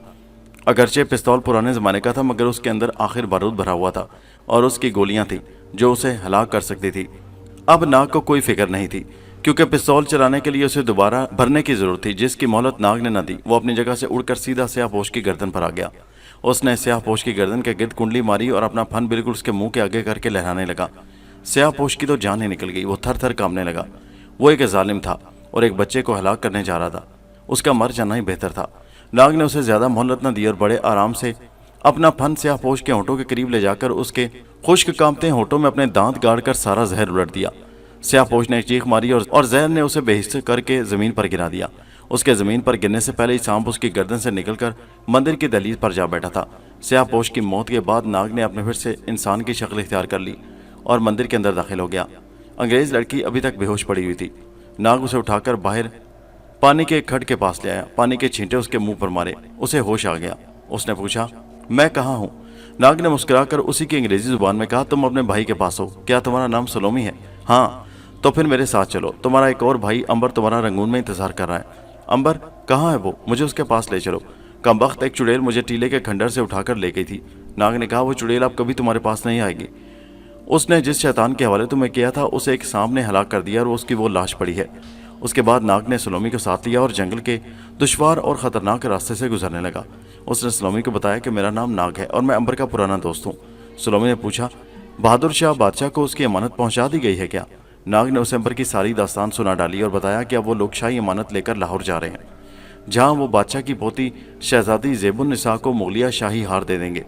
سلومی نے اداس ہو کر کہا، اور میں اپنے ماں باپ کے پاس لندن کب جاؤں گی؟ ناگ نے کہا، یہ امبر کے پاس چل کر فیصلہ کرتے ہیں۔ جنگل زیادہ گھنا اور خطرناک ہو گیا۔ سلومی کو ناگ کے بارے میں سوائے اس کے اور کچھ علم نہ تھا کہ وہ امبر کا دوست ہے۔ اسے نہیں معلوم تھا کہ وہ اصل میں ایک سانپ ہے جو زمین پر 500 برس زندہ رہنے کے بعد اپنی شکل جس میں چاہے بدل سکتا ہے، جس شکل میں چاہے نمودار ہو سکتا ہے۔ وہ جنگل میں ناگ کے ساتھ بے حد ڈری ڈری چل رہی تھی۔ دریا کے کنارے کنارے چل کر جنگل کے اس کچے راستے پر آ گئے جو آگے جا کر رنگون جانے والی سڑک پر جا نکلتا تھا۔ ناگ سوچنے لگا، اگر یہ انگریز لڑکی اسے کبوتر بن کر اڑتا ہوا دیکھ لے تو شاید غش کھا کر گر پڑے۔ رنگون جانے والی سڑک پر آتے ہی انہیں ایک گھوڑا گاڑی مل گئی جس نے شام ہونے سے پہلے پہلے انہیں رنگون پہنچا دیا۔ ادھر مکار جوہری امبر کو ساتھ لے کر اپنے شاندار بنگلے پر گیا۔ امبر سرائے میں پہنچ کر ناگ کا انتظار کرنا چاہتا تھا، مگر جوہری نے کچھ ایسی چکنی چپڑی باتیں کی کہ امبر اس کے بنگلے پر آ گیا۔ اس نے فوراً نوکروں کو حکم دیا کہ شام کی چائے لگا دی جائے۔ جوہری پھامو کا بنگلہ بڑا خوبصورت تھا۔ دریائے ایراوتی اس کے پیچھے سے گزرتا تھا۔ وہ 2 منزلہ پختہ بنگلہ تھا جس کے کمرے بڑے کھلے اور سجے ہوئے تھے۔ شام کی چائے پینے کے بعد امبر نے جانے کی اجازت مانگی تو جوہری پھامو نے کہا، میں تمہیں اپنا خاص بدھ مندر دکھانا چاہتا ہوں جو میں نے اپنے بنگلے میں ہی بنوا رکھا ہے۔ اس میں تمہیں دنیا کے بہترین بت ملیں گے، آؤ میرے ساتھ، مندر دیکھ کر چلے جانا۔ امبر نے سوچا، چلو رات ہونے تک واپس سرائے میں پہنچ جاؤں گا، شاید ناگ بھی رات ہونے سے پہلے سرائے میں نہیں آئے گا۔ برمی جوہری نے اس دوران میں اپنے خاص نجومی کو خفیہ کمرے میں بلا کر امبر کے بارے میں پوچھا تو اس نے امبر کا ذائشہ دیکھ کر کہا، اس نوجوان کے پاس ایک ایسا ہیرے کا ہار ہے جس کی قیمت اس وقت 10 کروڑ پاؤنڈ ہے۔ یہ سن کر جوہری پھامو خوشی سے اچھل پڑا، بس اس کے آگے مجھے کچھ نہ بتاؤ۔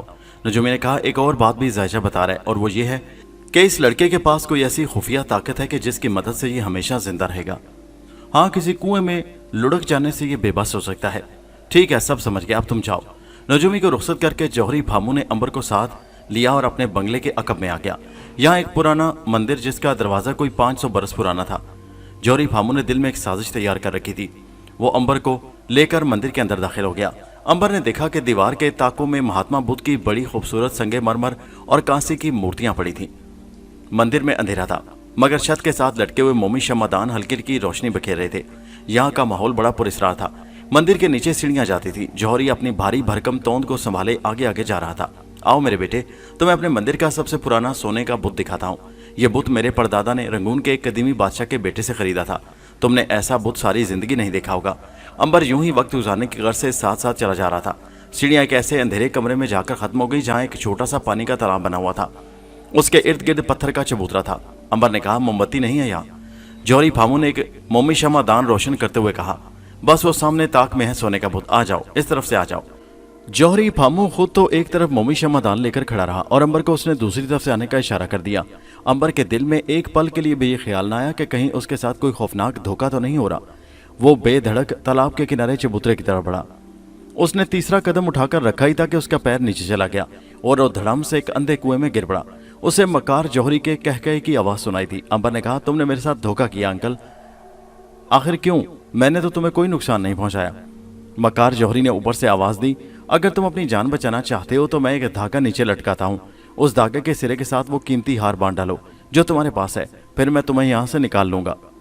امبر نے کہا، یہ ہار کسی کی امانت ہے، میں تمہیں کیسے دے سکتا ہوں؟ جوہری نے جواب میں کہا، تو پھر قیامت تک اسی کنویں میں پڑے رہو، کیونکہ میرے جوتشی نے مجھے بتا دیا ہے کہ تم مر نہیں سکتے۔ امبر بڑا حیران ہوا کہ کمبخت اس کا اتنا قابل جوتشی کہاں سے آ گیا کہ اس نے ٹھیک ٹھیک حساب لگا کر بتا دیا۔ اس نے کہا، انکل میں تمہیں ہار نہیں دے سکتا، یہ کسی کی امانت ہے، مجھے یہ امانت اس کے پاس پہنچانی ہے۔ جوہری نے کنویں کے اوپر لکڑی کا ایک تختہ ڈال دیا اور واپس اپنے بنگلے میں آ گیا۔ اس نے جوتشی کو بلا کر اس سے مشورہ کیا۔ جوتشی نے کہا، فکر نہ کرو مالک، 2-1 دن کنویں میں پڑا رہے گا تو اپنے آپ سیدھی راہ پر آ جائے گا، 2 روز بعد جا کر پتہ کرنا، وہ ضرور قیمتی ہار تمہارے حوالے کر دے گا۔ مکار جوہری کو اس لیے بھی زیادہ فکر نہیں تھا کہ ہار اس کے اپنے کنویں میں پڑا تھا۔ 2 دن بعد وہ امبر سے گفتگو کر سکتا تھا اور 10 دن بعد بھی۔ اس نے یہ بھی فیصلہ کر رکھا تھا کہ اگر 2-3 دن کے بعد بھی امبر نہ مانا تو وہ کنویں میں کھولتا ہوا تیل انڈیل دے گا۔ ہو سکتا ہے جوتشی کا حساب غلط ہو، کیونکہ کوئی بھی انسان کھولتے ہوئے تیل میں زندہ نہیں رہ سکتا۔ उधर नाग और सुलोमी रात के पहले पैर को रंगून की सराय में पहुंच गए। यहाँ उन्होंने कोठरी में बिस्तर लगवा दिए और अंबर की तलाश शुरू कर दी। अंबर अभी तक वहां नहीं पहुंचा था। नाग ने सुलोमी को कोठरी में बैठे रहने की हिदायत की और अंबर की तलाश में शहर में निकल आया। शहर में कहीं कहीं पुरानी तर्ज के बांस के मकानों और सड़क के दोनों जानिब बनी हुई 100 साल पहले की दुकानों में तेल के दिए और मोमी शमें रोशन थी। बहुत कम लोग दिखाई दे रहे थे। यहाँ ना रेडियो की आवाज़ थी, ना टेलीविजन की आवाज़ थी, ना कारों, बसों, स्कूटरों और रक्षों का शोर था। हर तरफ एक खामोशी थी। 100 साल पहले का रंगून शहर इतना बड़ा नहीं था जितना वो आजकल है। लोग अंधेरा होते ही अपने अपने घरों को चले जाते थे। नाग ने सारे शहर की गश्त लगाई। हर दुकान में झांक कर देखा, हर सराय में जाकर पूछा। अंबर कहीं भी नहीं था। वो ये सोचकर वापस हो गया कि हो सकता है वो किसी इंसान की मदद करने रास्ते में कहीं रुक गया हो। उसने सुलोमी से कहा, अंबर को रास्ते में शायद कोई ज़रूरी काम पड़ गया होगा, हम उसी सराय में बैठकर इंतजार करेंगे। सुलोमी ने कहा, कहीं वो किसी मुसीबत में तो नहीं फंस गया। नाग बोला, मुसीबत उसका कुछ नहीं बिगाड़ सकती, फिक्र न करो। लेकिन उस वक्त अंबर जिस मुसीबत में था, कम से कम वो उसका बहुत कुछ बिगाड़ सकती थी। यानी ये मुसीबत क्या कम थी कि अंबर उस तंग से अंधेरे कुएं में से बाहर नहीं निकल सकता था। वो कुएं की तह में खुश्क और गीले पत्थरों पर बैठा सोच रहा था कि वहां से किस तरह बाहर निकले। ऊपर से कुएं का मुंह बंद था और अंदर गहरा अंधेरा छाया हुआ था। अंबर ने उठकर दूसरी बल्कि तीसरी बार कुएं की गोल दीवार को टिटोलना शुरू कर दिया। ये कुआं 1000 बरस पुराना था और मकार जौहरी को भी नहीं मालूम था कि उसके नीचे क्या इसरार और राज छुपा हुआ है। अंबर ने एक ईंट को जरा सा खींचा तो वो उसके हाथ में आ गई। उसने बाकी सुराख में गर्दन डालकर दूसरी तरफ देखा। दूसरी तरफ उसे पानी के किसी जगह से गिरने की टप टप आवाज आ रही थी। अंबर को महसूस हुआ कि उधर काफी जगह खाली खाली है। वो सुराख में से गुजरकर दूसरी तरफ आ गया। उसके पांव पत्थर की सीढ़ी पर टिक गए। 3 सीढ़ियां उतरकर वो पानी में आ गया। पानी उसके टखनों तक था। उसके कंधे दीवारों को छू रहे थे। वो पानी में आगे चल पड़ा। अंधेरा बहुत गहरा था। अंबर को कुछ दिखाई नहीं दे रहा था। इतना उसे एहसास था कि वो एक लंबी सुरंग में चल रहा है। छत उसके सिरे से कोई 2-3 फीट ऊंची थी। खुदा जाने अब किस तरफ से रोशनी की धुंधली सी लहर आ रही थी, जिससे सुरंग का पानी अंबर को दिखाई देने लगा था। ज्यों ज्यों आगे बढ़ रहा था, पानी गहरा होता जा रहा था। आखिर पानी अंबर के कंधों तक आ गया। वो आहिस्ता आहिस्ता आगे बढ़ता रहा। सुरंग कभी दाएं तरफ को मुड़ जाती और कभी बाएं तरफ को मुड़ जाती थी। अंबर को यकीन था कि यह सुरंग जरूर कहीं ना कहीं किसी न किसी जगह जरूर बाहर निकलती है। पानी गदला था और उसमें से तेज बू उठ रही थी। ऐसे लगता था जैसे वो कई सदियों से सुरंग में अपनी जगह खड़ा है। किसी जगह से सुरंग की छत पर से पानी के कतरे भी टपक रहे थे। शराब की आवाज के साथ किसी ने सुरंग की दीवार के सुराख में से पानी में छलांग लगा दी। अंबर रुक गया। कोई शय पानी में तैरती उसकी तरफ बढ़ रही थी। धुंधली रोशनी में अंबर ने देखा कि वो शय पानी की सतह पर अपने पीछे लहरें छोड़ रही थी। अंबर समझ गया वो एक सांप था, पानी का सांप। बर्मा के पानी के सांप बेहद जहरीले होते हैं और ये पानी के अंदर डुबकी लगाकर तैरते इंसानों को भी काट लेते हैं। सांप अंबर के करीब आ गया था। अंबर एक तरफ हटकर सुरंग की दीवार के साथ लग गया, लेकिन सांप ने उसे डस दिया। अंबर ने हाथ बढ़ाकर सांप को गर्दन से पकड़ लिया। सांप 5-6 फीट लंबा था। उसने अंबर के बाजू के गिर्द बल डाल दिया और उसे कसना शुरू कर दिया, लेकिन उसका कोई फायदा न हुआ। अंबर ने सांप के सर को सुरंग की दीवार से रगड़कर कुचल डाला। मरे हुए सांप को पानी में फेंककर अंबर ने फिर आगे बढ़ना शुरू कर दिया। सुरंग अब थोड़ी चौड़ी हो गई थी। पानी ही कम होने लगा था। आखिर पानी टखनों तक आ गया, मगर सुरंग फिर तंग हो गई। अंबर की समझ में नहीं आ रहा था कि आखिर ये सुरंग कहाँ जाकर खत्म होगी। कहीं ऐसा तो नहीं कि सुरंग सारे शहर रंगून के नीचे घूम गई है। ऐसी सूरत में तो उसकी भूल भुलैयों में फंस कर रह जाएगा। हो सकता है उसे फिर वापस मौत के कुएं में आना पड़े। लेकिन उसका दिल कह रहा था कि यह सुरंग कहीं ना कहीं जरूर बाहर निकलती है। सुरंग की रोशनी खत्म हो गई। अब वह फिर अंधेरा छा गया था। अंबर सुरंग की दीवार के साथ साथ आगे बढ़ा था। वो गीली जंग भरी पथरीली दीवार पर हाथ रखे आगे बढ़ रहा था कि अचानक एक जगह उसका हाथ दीवार के अंदर चला गया। अंबर रुक गया। यहाँ दीवार में एक सुराख था। उस सुराख में से हल्की रोशनी की धुंधली धुंधली किरणें बाहर आ रही थी। सुराख छोटा था। अंबर का सर अंदर नहीं जा सकता था। वो बड़ा हैरान हुआ कि वहां रोशनी कहाँ से आ रही है। शायद यहाँ से बाहर निकलने का कोई रास्ता हो।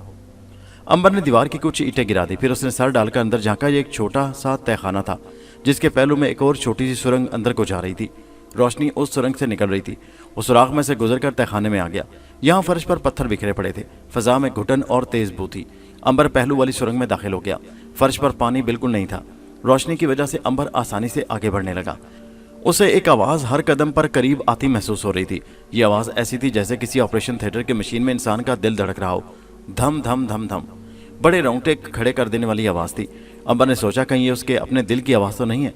उसने खड़े होकर अपने दिल की आवाज सुनने की कोशिश की। नहीं, ये उसके अपने दिल की आवाज नहीं थी। ये आवाज सुरंग के आगे से आ रही थी। अंबर को वो चुड़ैल याद आ गई जिसने पहाड़ी वाले मंदिर में अपना सर काटकर अलग कर लिया था। कहीं यहाँ भी तो कोई चुड़ैल उसका इंतजार नहीं कर रही। पुरस्रार आवाज अब ज्यादा साफ सुनाई देने लगी। अंबर रुका नहीं, बढ़ता रहा। वो उस इंसानी दिल की इतनी बुलंद आवाज का मुइम्मा हल करना चाहता था। आवाज ज्यादा बुलंद हो गई। सुरंग एक तरफ घूमी तो अंबर शशदर होकर वहीं खड़ा रह गया। اس کے سامنے دیوار آ گئی۔ سرنگ یہاں بند ہو گئی تھی۔ سامنے دیوار میں ایک تاک تھا جس میں ایک سیاہ رنگ کی مورتی رکھی تھی۔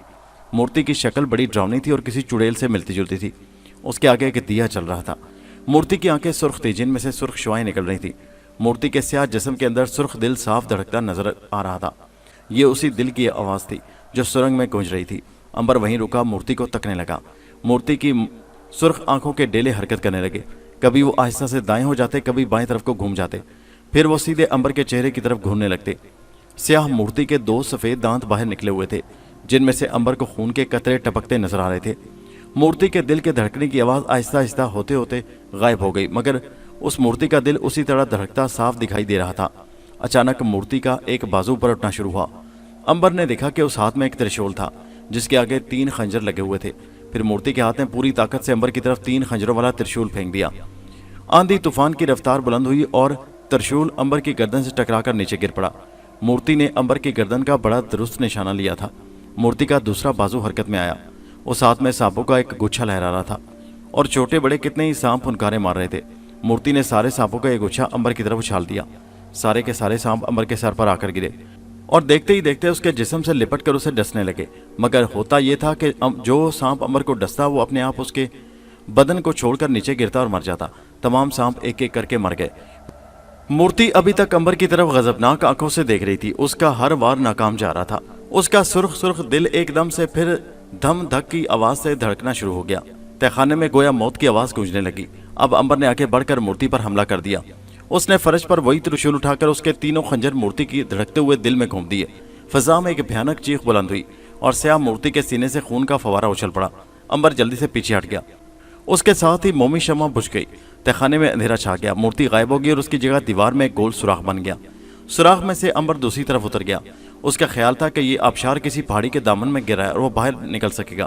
یہ گول سرنگ تھی جس کی سیڑھیاں دور تک نیچے چلی گئی تھی۔ آگے جا کر سیڑھیاں پھر اوپر کو چڑھنا شروع ہو گئیں۔ سیڑھیوں کے آخر میں ایک نجی چھت کا ہال کمرہ سا آ گیا جس میں کتنے ہی پتھر کے ستون فرش سے چھت تک گئے ہوئے تھے۔ یہاں ہر ستون کے ساتھ ایک مورتی بنی ہوئی تھی۔ ہر مورتی کی آنکھ سے آگ کے شرارے نکل رہے تھے۔ امبر کے جاتی فضا میں عورتوں کی چیخیں بلند ہونے لگیں۔ امبر ایک ستون کے ساتھ چپ چاپ کھڑا ہو گیا۔ عورتوں کی چیخیں ختم ہو گئیں تو ایسی بھیانک آوازیں آنے لگیں جیسے قبرستان میں بے شمار چڑیلیں ایک ساتھ بین کر رہی ہوں۔ امبر نے دیواروں کو دیکھنا شروع کر دیا کہ شاید کہیں سے باہر جانے کو کوئی راستہ مل جائے، مگر سب دیواریں سخت پتھر کی تھیں۔ پھر اچانک سامنے کی دیوار شک ہو گئی۔ اس میں سے ایک بہت بڑا اژدہا جس کے 6-7 منہ تھے باہر نکل آیا۔ اس کا سب سے بڑا منہ درمیان میں تھا اور ایک غار کی طرح کھلا تھا۔ اس کی سرخ زبان اس غار میں سے بار بار باہر نکل رہی تھی۔ امبر کچھ پریشان سا ہو گیا۔ پھر اس نے بہادری سے اس بلا کا مقابلہ کرنے کا فیصلہ کیا اور آگے بڑھا۔ اژدہا ایک رجدار پھنکار کے ساتھ اس کی طرف بڑھتا چلا آ رہا تھا۔ یہ اتنا بڑا اژدہا تھا کہ اس نے آدھا کمرہ چھپا لیا تھا۔ اس کا سب سے بڑا سر چھت کو چھو رہا تھا۔ امبر نے ایک پتھر اٹھا کر زور سے اژدہا کے سر پر مارا۔ اس کا اژدہا پر کوئی اثر نہ ہوا۔ اژدہا غصے میں آ کر پھنکارا۔ اس نے اتنے زور سے سانس اندر کی طرف کھینچا کہ فرش پر گرے ہوئے پڑے پتھر اڑ اڑ کر اژدہا کے منہ میں جانے لگے۔ امبر نے ایک ستون کو پکڑ لیا۔ تیز آندھی اسے اژدہا کی طرف کھینچ رہی تھی۔ اس نے پوری طاقت سے ستون کو جکڑ لیا، لیکن اژدہا نے دوسری بار جب سانس اندر کو کھینچا تو ستون اپنی جگہ سے ٹوٹ کر گر پڑا اور امبر کا ہاتھ چھوٹ گیا۔ وہ کاغذ کے پرزے کی طرح اڑتا ہوا اژدہا کے منہ کے اندر چلا گیا۔ اس کے اندر آتے ہی اژدہا نے ایک گرجدار آواز نکالی اور اپنا منہ بند کر لیا۔ وہ واپس مڑا اور غار میں چلا گیا۔ دیوار پھر اپنی جگہ پر آ گئی۔ امبر اژدہا کے پیٹ میں پھسل کر آن گرا تھا۔ اس نے آنکھیں کھول کر اندھیرے میں دیکھنے کی کوشش کی۔ اسے اپنے سر کے اوپر اژدہا کی پسلیوں کی چھت نظر آئی۔ دوستو، یہ کہانی ابھی جاری ہے۔ امبر اژدہا کے پیٹ سے کیسے باہر نکلا؟ ناگ اور امبر سلومی کی دوبارہ ملاقات کہاں ہوئی؟ اگلی قسط میں ناگ امبر کی پیاری بہن ماریا انہیں کیوں کر ملی؟ اور امبر نے شاہی 9 لکھے ہار کی امانت کس طرح شہزادی زیب النساء تک پہنچائی؟ یہ سب کچھ جاننے کے لیے اسی کہانی کی اگلی قسط نیکسٹ ویڈیو میں ملاحظہ کیجیے، جس کا لنک اسی ویڈیو کے نیچے ڈسکرپشن میں موجود ہے۔ نیچے کمنٹ میں اپنے قیمتی خیالات کا اظہار ضرور کیجیے اور ہمارے چینل حیدر وائس کو سبسکرائب کیجیے۔ شکریہ۔